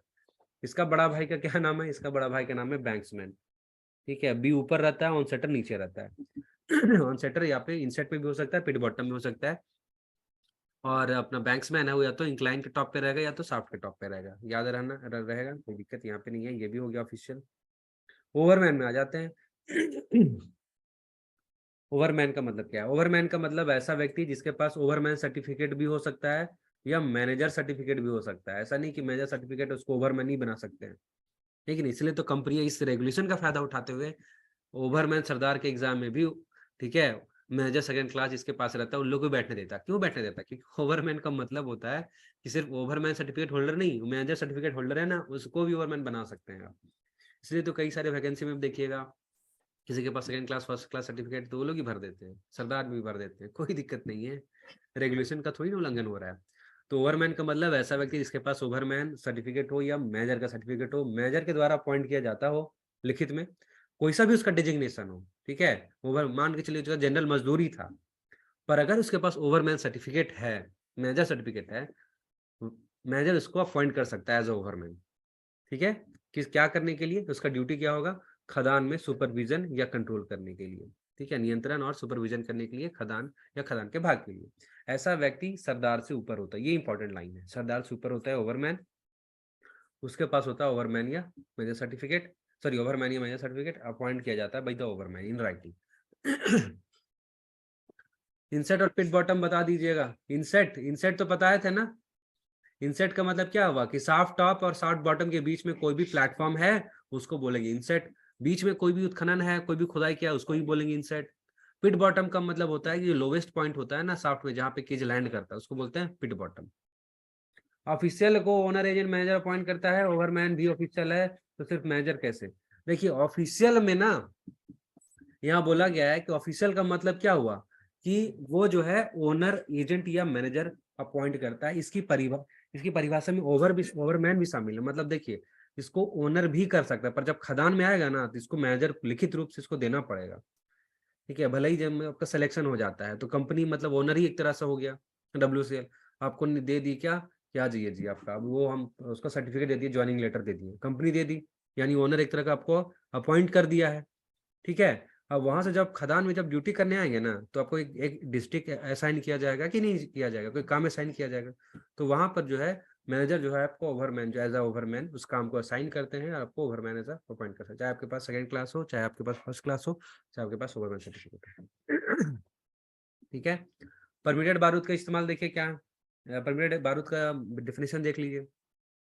इसका डेफिनेशन है कि ऐसा बारूद जो ऐसी कंपनी के द्वारा निर्मित हो और ऐसी प्रकार की हो जिसे chief inspector time to time general या स्पेशल ऑर्डर में स्पेसिफाई करते हैं। ऐसा कंपनी, ठीक है, ऐसा बारूद जो इस प्रकार का कंपनी या ऐसा कंपनी या ऐसा प्रकार की हो जिसको चीफ इंस्पेक्टर समय समय पे जनरल या स्पेशल ऑर्डर में प्रकाशित करते हैं, उसको बोलेंगे परमिटेड एक्सप्लोसिव। मान के चलिए कि पेंटाडाइन कंपनी है, पेंटाडाइन कंपनी नहीं है, ICL है, ठीक है। ठीक है, IEL भी हो सकता है, इंडियन एक्सप्लोसिव लिमिटेड, ठीक है, बहुत सारा आइडियल भी है, क्योंकि कंपनी है वो ऐसा एक्सप्लोसिव बना रही है और ऐसा प्रकार का एक्सप्लोसिव मतलब P5 P3 जो भी बना रही है जिसको चीफ इंस्पेक्टर जनरल या स्पेशल ऑर्डर में प्रकाशित करते रहते हैं ना समय समय पे, तो वो बारूद क्या हो जाएगा? परमिटेड हो जाएगा। प्रिंसिपल ऑफिशियल में आ जाते हैं। What is principal official? Principal official का मतलब क्या है? प्रिंसिपल ऑफिशियल का मतलब है कि खदान का ऑफिशियल होना चाहिए, पर वो सीनियर होना चाहिए, सबसे सीनियर। लेकिन कौन से डिसिप्लिन से, कौन से विभाग से? माइनिंग विभाग से। और क्या उस समय होना चाहिए? बिल्कुल उसी टाइम होना चाहिए, ऑन ड्यूटी जो है वो। तो प्रिंसिपल ऑफिशियल का मतलब मान के चलिए कोई दुर्घटना हो गया, मैनेजर अपने घर पे है, असिस्टेंट मैनेजर अपने घर पे है, ठीक है, चला गया ड्यूटी, लोग जल्दी हो गया था, अचानक कोई दुर्घटना हो गया, आप ओवरमैन सरदार है, इंजीनियर है आपके पास, मेन सर्वेयर है, ठीक है, एरिया पर्सनल मैनेजर है आपके पास, लेकिन वो लोग उस समय प्रिंसिपल ऑफिसर नहीं रहेगा, ओवरमैन प्रिंसिपल ऑफिसर बन जाएगा। मेटल माइंस के बारे में बात नहीं कर रहे हम लोग, कोल माइंस के बारे में बात करें, कोल माइंस रिलेटेड ही यहाँ पे जो भी चीज होगा यहाँ पे हम लोग बात करेंगे। तो प्रिंसिपल ऑफिसर का मतलब हो गया कि उस समय ड्यूटी के टाइम में, ठीक है, माइनिंग विभाग से सबसे सीनियर जो अधिकारी होगा उसको बोलेंगे प्रिंसिपल ऑफिशियल। चलिए क्वेश्चन नंबर आता है 7, सॉरी 7 ही, बहुत सारे क्वेश्चन पढ़ लिए पर नंबरिंग चेंज कर दिए। Officials, the term official under the coal mines regulation 2017 does not include, ठीक है, बताइए इनमें से कौन ऑफिशियल के परिभाषा में इंक्लूडेड नहीं है? Very good very good very good, सब सही उत्तर दे रहे हैं। शॉर्ट फायर नहीं इंक्लूडेड है। प्रिंसिपल, अच्छा ये सवाल बताइए, principal official on duty in mine from mine discipline is, ठीक है, प्रिंसिपल ऑफिशियल ऑन ड्यूटी जो होगा खदान में माइन डिसिप्लिन से, वो कौन होगा बताइए तो? Manager, project officer, agent, senior most mine officer, general manager, बताइए। बिल्कुल मैनेजर के बगल में अगर एजेंट खड़ा हो गया ना तो उस समय प्रिंसिपल ऑफिसर वो हो जाएगा, क्योंकि सीनियर मोस्ट कौन हो गया, वही हो गया। ठीक है, तो सीनियर मोस्ट माइन ऑफिशियल बोलना है आपको, सीनियर मोस्ट खदान का जो अधिकारी होगा उसको बोलेंगे प्रिंसिपल ऑफिशियल। क्वार्टर का मतलब जान लीजिए, क्वार्टर का मतलब होता है तिमाही, तिमाही का मतलब 3 महीना, 3 महीना का जो महीना बोल सकते ग्रुप होता है, इसको बोलते हैं हम लोग क्वार्टर। जो एंड होता हो 31 मार्च को, 30 जून को, 30 सितंबर को और 31 दिसंबर को। कभी कभी ये भी पूछ सकता है कि एक साल में कितने क्वार्टर होते हैं, तो 4 क्वार्टर होते हैं, फोर्थ क्वार्टर होता है 31 मार्च तक का क्वार्टर, 30 जून का क्वार्टर, 30 सितंबर का क्वार्टर और 31 दिसंबर का ही क्वार्टर। ठीक है, ठीक है। सब एरिया मैनेजर, सब एरिया मैनेजर जो पूछ रहे हैं ना उसका सही उत्तर है सब एरिया मैनेजर। ठीक है सर, वीडियो बंद करिए, स्क्रीन शो कर रहा है। सर वीडियो बंद करिए, स्क्रीन शो कर रहा है, मतलब एनसीएल टू एवरीवन क्या हो रहा है? दूसरा कुछ दिख रहा है क्या? कुछ दूसरा कुछ दिख रहा है क्या आप सबको? तो ये क्या बोल रहे हैं एनसीएल टू एवरीवन? अच्छा, वीडियो ऑन कर दिया है। क्यों वीडियो ऑन कर रहे हैं जी? पढ़िए चुपचाप, वीडियो ऑन करके क्या ही दिखाएंगे। चलिए, प्रॉब्लम हो रहा है ना बाकी को। रिस्क आ जाता है, बहुत इंपॉर्टेंट है आपका अपकमिंग एग्जामिनेशन के लिए। रिस्क का मतलब क्या है? रिस्क दिख रहा है ना, रिस्क। रिस्क का मतलब क्या है? रिस्क का मतलब होता है कॉम्बिनेशन। ठीक है, संयोजन किस चीज का? likelihood of a specific unwanted event and its potential consequences। कोई ऐसा अनचाहा घटना का होने का संभावना और इसका संभावित जो परिणाम है, इसका कॉम्बिनेशन, इसका संयोजन को बोलते हैं रिस्क। ठीक है, रिस्क का मतलब कोई विशेष अनचाहा घटना का होने का संभावना प्लस या इंटू बोल दीजिए इसके संभावित परिणाम क्या होते हैं, इनका संयोजन को बोलेंगे रिस्क। ठीक है, सॉफ्ट में आ जाते हैं। What is soft? सॉफ्ट का मतलब होता है कि ऐसा कोई सा भी मुहाना, ऐसा कोई सा भी रास्ता जो सरफेस से भूमिगत भाग में लेके जाता हो या किसी एक भूमिगत भाग से दूसरे भूमिगत भाग में जाता हो, जिसपे केज जो है लटकते हुए चल सकता है, फ्रीली सस्पेंड होकर चल सकता है, उसको क्या बोलेंगे? सॉफ्ट बोलेंगे। देख सकते हैं यहाँ पे सॉफ्ट बनाया गया है।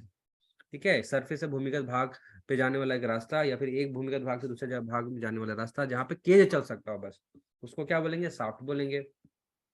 सॉकेट में आ जाइए। What is socket? Socket means a short hole और ब्लास्ट होल। ऐसा शॉर्ट होल या ब्लास्ट होल जो कि ब्लास्टिंग के बाद, चार्जिंग के बाद भी बच जाता है, रिमेनिंग।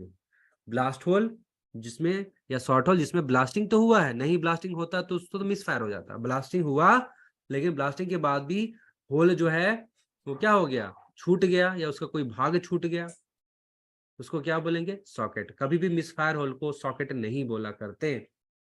वेंटिलेशन डिस्ट्रिक्ट में आते हैं। वेंटिलेशन डिस्ट्रिक्ट का मतलब हुआ खदान का ऐसा भूमिगत खदान का वह भाग जिसका एक अपना अलग इंटेक रास्ता हो जो मेन इंटेक रास्ते से निकलता हो, और एक अपना अलग रिटर्न रास्ता हो जो मेन रिटर्न रास्ते में जाके टर्मिनेट होता हो, मिलता हो, उसको बोलेंगे वेंटिलेशन डिस्ट्रिक्ट। अगर कोई ऐसा भी खदान है या खदान का भाग है जिसको पूरी तरीके से नेचुरल तरीके से हम वेंटिलेट करते हैं, वो पूरा खदान या वो पूरा भाग भी बोलेंगे कि वो वेंटिलेशन डिस्ट्रिक्ट है। वर्किंग का मतलब आपको बता दिए थे स्टार्टिंग में ही कि वर्किंग का मतलब क्या होता है। वर्किंग प्लेस में समझ लीजिए, वर्किंग प्लेस का मतलब होता है कि खदान का वह स्थल, खदान का ऐसा जगह जहां किसी भी व्यक्ति को जाने का लॉफुल एक्सेस है, कानूनी अधिकार है, तो उसको बोलेंगे वर्किंग प्लेस। सप्लायर के बारे में आ जाते हैं। सप्लायर से वर्ड कीजिए सप्लाई, मैन्युफैक्चर से वर्ड याद कीजिए मैन्युफैक्चर, और डिजाइनर का मतलब याद कीजिए डिजाइन। सप्लायर का मतलब कोई चीज दे रहा है, ऐसा कोई भी व्यक्ति, व्यक्तियों का समूह, कंपनी, इंस्टीट्यूशन, ठीक है, जो कि कोई टेक्नोलॉजी, कोई तकनीक, कोई मशीनरी, कोई प्लांट, कोई इक्विपमेंट, कोई अप्लायंसेस, कोई पदार्थ कोल माइंस में यूज करने के लिए सप्लाई करती हो, उसको बोलेंगे सप्लायर। सप्लायर से ही शब्द क्या है? सप्लाई। तो आपको कोई तकनीक सप्लाई कर दे रही है कि नहीं? कोई टेक्नोलॉजी सप्लाई कर दिया तो सप्लायर हो गया। मैन्युफैक्चरर हो गया, सॉरी मशीनरी अगर कोई मान के चलिए सप्लाई कर रहा है तो सप्लायर हो गया, है कि नहीं है? मैन्युफैक्चरर क्या हो गया? ऐसा कोई भी व्यक्ति, व्यक्तियों का समूह, ठीक है, कंपनी, ठीक है, या फिर कोई इंस्टीट्यूशन जो मशीन मैन्युफैक्चर, निर्माण करती है मशीन का, प्लांट का, इक्विपमेंट का, अप्लायंसेस का, कोई दूसरा पदार्थ का जिसका प्रयोग कर सकते हैं किसी कोल माइंस में, तो उसको क्या बोलेंगे? मैन्युफैक्चरर। उसके बाद आता है डिजाइनर। डिजाइनर क्या करता है? डिजाइनर भी वही व्यक्तियों का समूह, कंपनी, इंस्टीट्यूशन, जो कि कोल माइनिंग मेथड जो है डिजाइन करता हो, कोल माइनिंग सिस्टम डिजाइन करता हो, कोई मशीनरी को डिजाइन करता हो, प्लांट इक्विपमेंट अप्लायंसेस या सब्सटेंस डिजाइन करता हो खदान में यूज करने के लिए, तो उसको क्या बोलेंगे? डिजाइनर। डिजाइनर मान के चलिए कोई नया, कोई ऐसा मान के चलिए कि इंस्टीट्यूशन बोला है ना, आईएसएम हो गया डिजाइनर। कैसा आईएसएम डिजाइनर हो गया? तो लोग एक ऐसा माइनिंग मेथड डिजाइन कर लिया जिससे अंडरग्राउंड में, मतलब कभी भी बोल सकते हैं कि पूरा अगर अंडर से पूरा पिलर भी निकाल लेते हैं बिना स्टोइंग किए, तब भी मान के चलिए कि चल जाएगा। अगर ऐसा हो पाए तो असंभव है, वैसे हम इमेजिनरी चीज बता रहे हैं कि अगर मान के चले आईआईटी आईएसएम है, वो एक ऐसा तकनीक, नया मेथड वर्क की निकाल दिया। अभी हम लोग पढ़े ना, board and pillar, long wall, कोई ऐसा बना दे, कोई ऐसा नया तकनीक, ठीक है, डिजाइन कर दे, तो वो डिजाइनर हो गया। मैन्युफैक्चर क्या हो गया? मैन्युफैक्चर जो कंपनी जो मशीन निर्माण कर, जैसे कि एमको एल्कन। एमिको एल्कन क्या है? एलएसडी बनाने वाली कंपनी, एसडीएल बनाने वाली कंपनी है, वो क्या हुआ? मैन्युफैक्चर। अब कोई आदमी या कोई कंपनी, ठीक है, कोई आदमी या कोई कंपनी क्या करता है? मैन्युफैक्चरर से सामान लेके, ठीक है, हमको सप्लाई करता है ना, तो क्या हो गया? वो सप्लायर हो गया।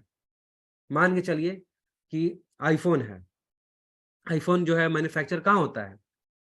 यूएसए में होता है ना, ठीक है। कौन करता है? तो एप्पल का जो कंपनी है, जो उसका पेरेंट कंपनी है, अल्फा करके कुछ नाम है, वो करता है, मान के चलिए, ठीक है, वो करता है। अब इंडिया में क्या कर रहे हैं? बहुत सारे जो है रिटेलर लोग वहां से ले रहे हैं, और हमको जो कंज्यूमर है उसको सप्लाई कर रहे हैं। तो वो क्या हो गया? बीच वाला जो मीडिएटर हो गया वो सप्लायर हो गया। तो सप्लायर, मैन्युफैक्चरर, डिजाइनर, ये तीन चीज जो है ऐड हुआ है, ठीक है। अभी नेक्स्ट है, which of the following provision is added in CMR 2017? Coal mines regulation 2017 में कुछ नए प्रोविजन ऐड किए हैं, उनका नाम बताइए कौन कौन? Designer, manufacturer, supplier, all of this. क्या होगा सही उत्तर? वेरी गुड, सही सही सही सही सही, सबका सही है, ठीक है, all of this. Gas means क्या होता है बताइए? तो vapour, smoke and fume and femur. Gas की परिभाषा में क्या शामिल, जल्दी से बताइए। गैस की परिभाषा में क्या शामिल है? सी, वेरी गुड। सुविचार कौन बोला? Ashutosh Kumar ji, Avinash Kumar ji, very good. आशुतोष प्रधान, राहुल, ये सब सी बोल रहे हैं। Please repeat last question. Last question repeat नहीं किए हैं कि इनमें से कौन सा प्रावधान रेगुलेशन 2017 में ऐड किया गया है? पहले नहीं था, 1957 में नहीं था। Design, manufacture, supplier. ये सवाल में आइए, गैस का मतलब क्या है? डी बोल रहे हैं, सी बोल रहे हैं। दिनेश कुमार जी सी बोल रहे हैं, very good. Nitin Thakur B बोल रहे हैं, वाह, वेरी गुड। बस इतना ही लोग? बी, बी, बी, बी, चलिए, वेरी गुड। देखिए इसका सही उत्तर है ना, फ्यूमर। फ्यूमर वेपर, भाप और धुआं शामिल है। रेगुलेशन में वर्ड का बहुत ज्यादा इंपॉर्टेंट है। जो वर्ड इस्तेमाल किया है ना, वही वर्ड जो है आपको इस्तेमाल करना है आंसर में, भले ही दोनों का मीनिंग सेम सेम हो, पर वर्ड हमेशा वही इस्तेमाल करना है जो कि आपका सीएमआर में मेंशन है। तो सीएमआर में मेंशन है फ्यूम एंड वेपर, ठीक है। गैस की परिभाषा में फ्यूम्स एंड वेपर ही इस्तेमाल किया गया है। कभी बोलते हैं क्या स्मोक? जनरली नहीं बोलते हैं, हमारे इसमें नाइट्रस फ्यूम्स बोलते हैं क्या नाइट्रस स्मोक? नहीं बोलते हैं ना। तो फ्यूमर वेपर, वाटर वेपर भी है, तो उसको गैस की परिभाषा में शामिल। ऑप्शन नंबर डी सही उत्तर है। गर्दा छुड़ा देंगे, ये क्या है? पौरू सिंह जी बोल रहे हैं। चलिए आगे आते हैं। Full form of H F L. H F L का फुल फॉर्म क्या है जी? जल्दी से बताइए। एच एफ एल का फुल फॉर्म क्या होता है? जल्दी से बताइए। Very good. Highest floor level? नहीं नहीं नहीं, चलिए अभी भी कमेंट ही कर रहा है सब कोई। Very good, highest floor level is the right answer, ठीक है। एनी एक्सकवेशन मेड और being made in a mine for search और obtaining coal is called as. ऐसा कोई भी उत्खनन जो खदान में किया जाता है कोयला को प्राप्त करने के लिए या फिर कोयला को खोजने के लिए, उसको क्या बोलते हैं? Boxing, working, drilling, exploration. D, very good. बहुत कोई डी बोल रहे हैं, very good, very good, very good. Naveen ji बोले working, Suraj working, Asif Khan working, Aman Singh B, Tipu B, okay, alright. देखिए इसका सही उत्तर अभी बहुत कोई कंफ्यूजन है। डी कैसे हो जाएगा? डी तो हमको पढ़ा ही नहीं है अभी तक। एक्सप्लोरेशन, ठीक है, एक्सप्लोरेशन में रिजर्व का क्वांटिटी का हम पता लगाते हैं। एक्सकवेशन अगर कोई खुदाई है ना, खुदाई के बारे में बोले, जो खुदाई हुआ है कोयला को खोजने के लिए या फिर कोयला को प्राप्त करने के लिए। एक्सप्लोरेशन में थोड़ी ना कोयला प्राप्त करते हैं हम लोग, लेकिन ये बोला कि कोयला को खोजने के लिए भी हो सकता है, या फिर कोयला को प्राप्त करने के लिए भी अगर कोई खुदाई की है, उसको क्या बोलेंगे? वर्किंग बोलेंगे ना। सही उत्तर क्या होगा? बी होगा। सी मार रहे हैं सब। सी कैसे होगा जी? ड्रिलिंग कैसे हो जाएगा? ड्रिलिंग कैसे बोलेंगे भाई? ये बताया था ना, सब बोल के लगता है आप लोग। अगला सवाल, general body of air means the general atmosphere in a seam but does not include general atmosphere in dash. जो general atmosphere, general body of air होता है, इसका मतलब होता है क्या? खदान का या सिम का सामान्य वातावरण, जिसमें क्या इंक्लूड नहीं है? जल्दी से बताइए। B, both C and D, very good. वही बोल रहे हैं बी बी, कोई बोल रहे हैं सी, कोई बोल रहे हैं डी, कोई बोल रहे हैं B. Very good Satya. Rajendra Rai B, Sang Lakra D D D, Pawar Singh B, very good. Neeraj Thakur B, बहुत अच्छे। ए, विवेक कुमार जी ए बोल रहे, वेरी गुड। एनसीएल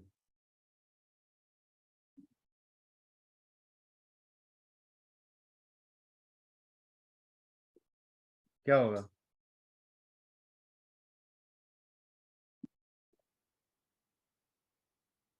कौन इंक्लूड नहीं है? इन्हें any borehole drill in a coal, C and D the sealed off area.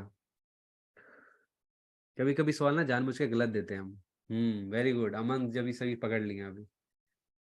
इसका सही उत्तर जो इनमें से कोई नहीं होगा। इसका क्योंकि सही उत्तर होना चाहिए ये और ये दोनों, ये ऑप्शन में दिए ही नहीं है। ठीक है, इसका सही उत्तर क्या होना चाहिए? A N D. A N D नहीं है यहाँ पे। ठीक है, ऐसा नहीं, क्वेश्चन पढ़िए अच्छे से, ऐसे नहीं कि जो है उसे मार दिए। गलत लग रहा है तो एक बार सोचिए। हाँ, लास्ट में तो मारना ही है। सही है, पर एटलीस्ट अभी जब आप सब पढ़ा रहे हैं ना, तो आपको लगता है तो जरूर बोलिए। ठीक है, यहाँ पे हम लोग डी मार दिए, पर यहाँ पे एक ही मारना था ना, इसीलिए मार दिया सील्ड ऑफ एरिया। ठीक है, लेकिन अगर दोनों सही होगा, अगर दोनों यहाँ पे ये यहाँ पे कर देंगे तो ये भी सही होगा। वैसे ये और ये भी सही है। ठीक है, बोरहोल ड्रिलिंग कोल, ये भी सही है, और ये सील्ड ऑफ एरिया। इस यहाँ इन दोनों का जो एटमॉस्फेयर होता है उसको काउंट नहीं करते हम लोग जनरल बॉडी ऑफ एयर में। ए भी सही है, डी भी सही है। जिन्होंने ए लिखा है सही है, जिन्होंने डी भी लिखा है वो भी सही है, और जिन्होंने ए और डी दोनों लिखा है वो सबसे ज्यादा सही है। ठीक है, समझ में आ रहा है? चलिए अगला सवाल की तरफ देखते हैं। As per coal mines regulation the term general body of air does not include the general atmosphere of the following. Coal mines regulation 2017 के अधीन जनरल बॉडी ऑफ एयर में इनमें से कहाँ का एटमॉस्फेयर इंक्लूड नहीं होता है? जल्दी से बताइए। Very good, very good, very good, very good. D is the right answer. चलिए, बहुत अच्छा। The coal mines regulation 2017 shall apply to option number A every coal mine except coal mine methane, every coal mine except lignite, every coal mine except disuse working. क्या होगा सही उत्तर? कोल mines regulation कहाँ पे apply होता है जी? D बोल रहे हैं, कोई सी बोल रहे हैं, कोई बी बोल रहे हैं। गजब कंफ्यूजन है।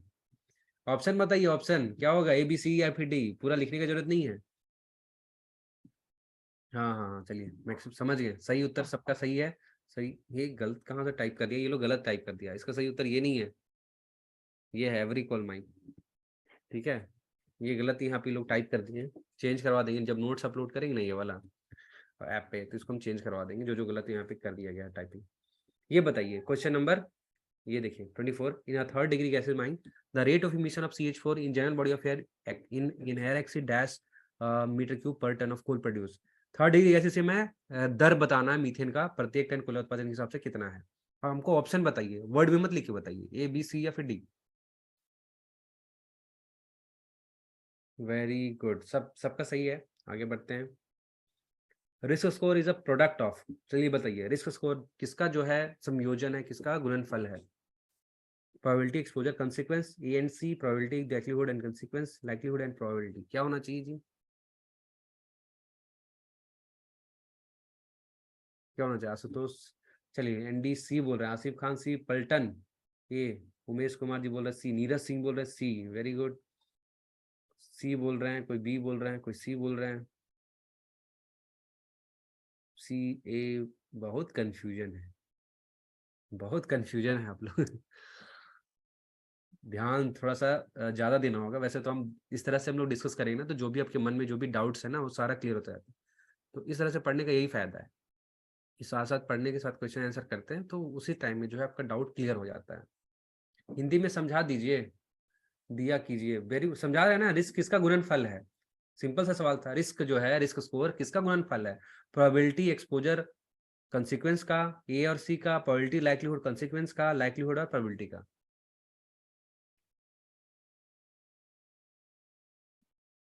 देखिए सही उत्तर क्या होगा, सही उत्तर होगा ऑप्शन नंबर ए, प्रोबेबिलिटी एक्सपोजर इनटू कंसिक्वेंस। वैसे रिस्क का फॉर्मूला क्या होता है, रिस्क का फॉर्मूला होता है लाइक्लीहुड इनटू पोटेंशियल कंसिक्वेंस, यही था ना। लाइक्लीहुड का डेफिनेशन क्या पढ़े थे, सॉरी रिस्क का डेफिनेशन क्या पढ़े थे, लाइक्लीहुड और कंसिक्वेंस। अब ये लाइक्लीहुड को दो पार्ट में डिवाइड किया, दो पार्ट में तोड़ा जा सकता है। लाइक्लीहुड बराबर होता है प्रोबेबिलिटी इनटू एक्सपोजर, और सी तो मेरा पहले सी था, तो क्या हो गया, रिस्क का पूरा जो फॉर्मूला हो गया probability into exposure into consequence हो गया। समझ में आया था ना? हाँ जी पलटन, सही बोले थे आप, वेरी गुड। क्वेश्चन नंबर 26 में आइए, अब your mine where from a pillar और पार्ट देयर ऑफ, और in case of long working coal has been extracted but which is not a working place. भूमिगत खदान का वह भाग जहां से पिलर या पिलर का भाग निकाला जा चुका है, लॉन्ग वर्किंग है तो कोयला निकाला जा चुका है, तो वो वर्किंग प्लेस नहीं है, क्या कहला जाएगा, ए बी सी या फिर डी, जल्दी से बताइए। इसमें तो सब सही सही मारेंगे, वेरी गुड। वो भी होगा सही उत्तर। क्वेश्चन नंबर 27 में आइए, इन a SIM in which a fire spontaneous heating exists in the working below ground or in open cast working lying within the presence of for mine, such type of sim is known as।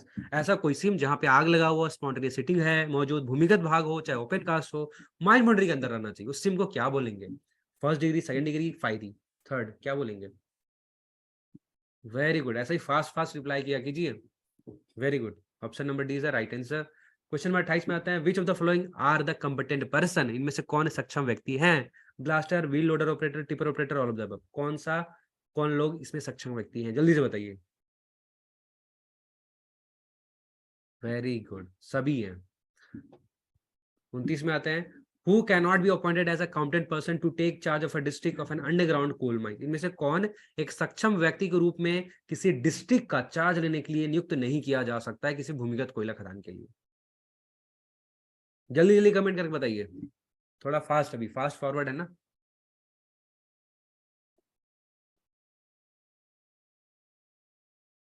Quick revision type का एक course है। Short fire is the right answer. चलिए, which of the following is defined as mechanical ventilator used below ground for boosting the whole current of air passing along the intake or return airway of a mine or ventilation district। इनमें से कौन सा यांत्रिक पंखा भूमिगत भाग में बैठाया जाता है समस्त इंटेक या समस्त रिटर्न हवा किसी खदान का बढ़ाने के लिए या किसी वेंटिलेशन डिस्ट्रिक्ट का जो है हवा बढ़ाने के लिए। ऑक्सिलरी बूस्टर, सेंट्रीफ्यूगल, एक्सियल, क्या होना चाहिए उत्तर, जल्दी जल्दी कमेंट कीजिए, जल्दी जल्दी, पूरा टाइप करने की जरूरत नहीं है, सिर्फ ऑप्शन टाइप कीजिए, ए बी सी या फिर D. Very good very good very good, बहुत अच्छा, सबका तैयारी बढ़िया है। The coal mines regulation 2017 were released by the notification of which ministry. Coal mines regulation 2017 कौन से मंत्रालय के द्वारा पारित किया गया था, नोटिफाई किया गया था, जल्दी से बताइए। Very good very good very good, सही सही सही, सबको ही सही उत्तर दे रहे हैं। चलिए, ministry of labour and employment. Which of the following statement is not true for competent person appointed by. मतलब इनमें से कौन सा जो कथन है वो सत्य नहीं है, कॉम्पिटेंट पर्सन किसके द्वारा अपॉइंट किए जाते हैं, कौन सा सत्य नहीं है वो चुनना है, owner, agent, manager, chief inspector, क्या होगा। वेरी गुड वेरी गुड, बहुत बढ़िया, सही उत्तर सबका सही है। Question number 33, such working in a mine as has been discontinued for any reason and are inaccessible but are likely to be worked again। ऐसा कोई सा भी वर्किंग जिसको स्थगित कर दिया गया है किसी भी कारणवश, पर उसके जो प्रवेश मार्ग है वो बंद हो गए हैं और उसको फ्यूचर पे पर काम किया जा सकता है, ऐसे वर्किंग को क्या बोलेंगे, डिसयूज, डिसकंटिन्यूड, अबैंडन या फिर ऑल ऑफ द अबव। जब फास्ट फास्ट रिप्लाई कीजिए। Very good very good, Aman Singh ji बहुत अच्छे, एमएन जी, नाम थोड़ा लिखा कीजिए पूरा, थोड़ा बोलने में भी अच्छा लगता है। If I F T A G O, क्या लिखा हुआ, इफ्तागू, अच्छा इफ्तागू है। एनसीएल टू एवरीवन, ये नाम चेंज कर लिए कंपनी को थोड़ी ना। चलिए ठीक है, आंसर हो जाएगा बी, डिसकंटिन्यूड वर्किंग, ठीक है। चलिए, question number 34, according to CMR a competent person means he has attained the age of. Coal mine solution के हिसाब से कॉम्पिटेंट पर्सन का मतलब होगा वैसा व्यक्ति जिसका एज कितना हो गया है, 20 20 20, C C C, very good very good very good. Which statement is correct, इनमें से कौन सा कथन सत्य है? Goaf is a working place, incline means a vertical roadway, with a desirable event, yes includes streamer vapour. कौन सा सही कथन है? कौन सा कथन सही है?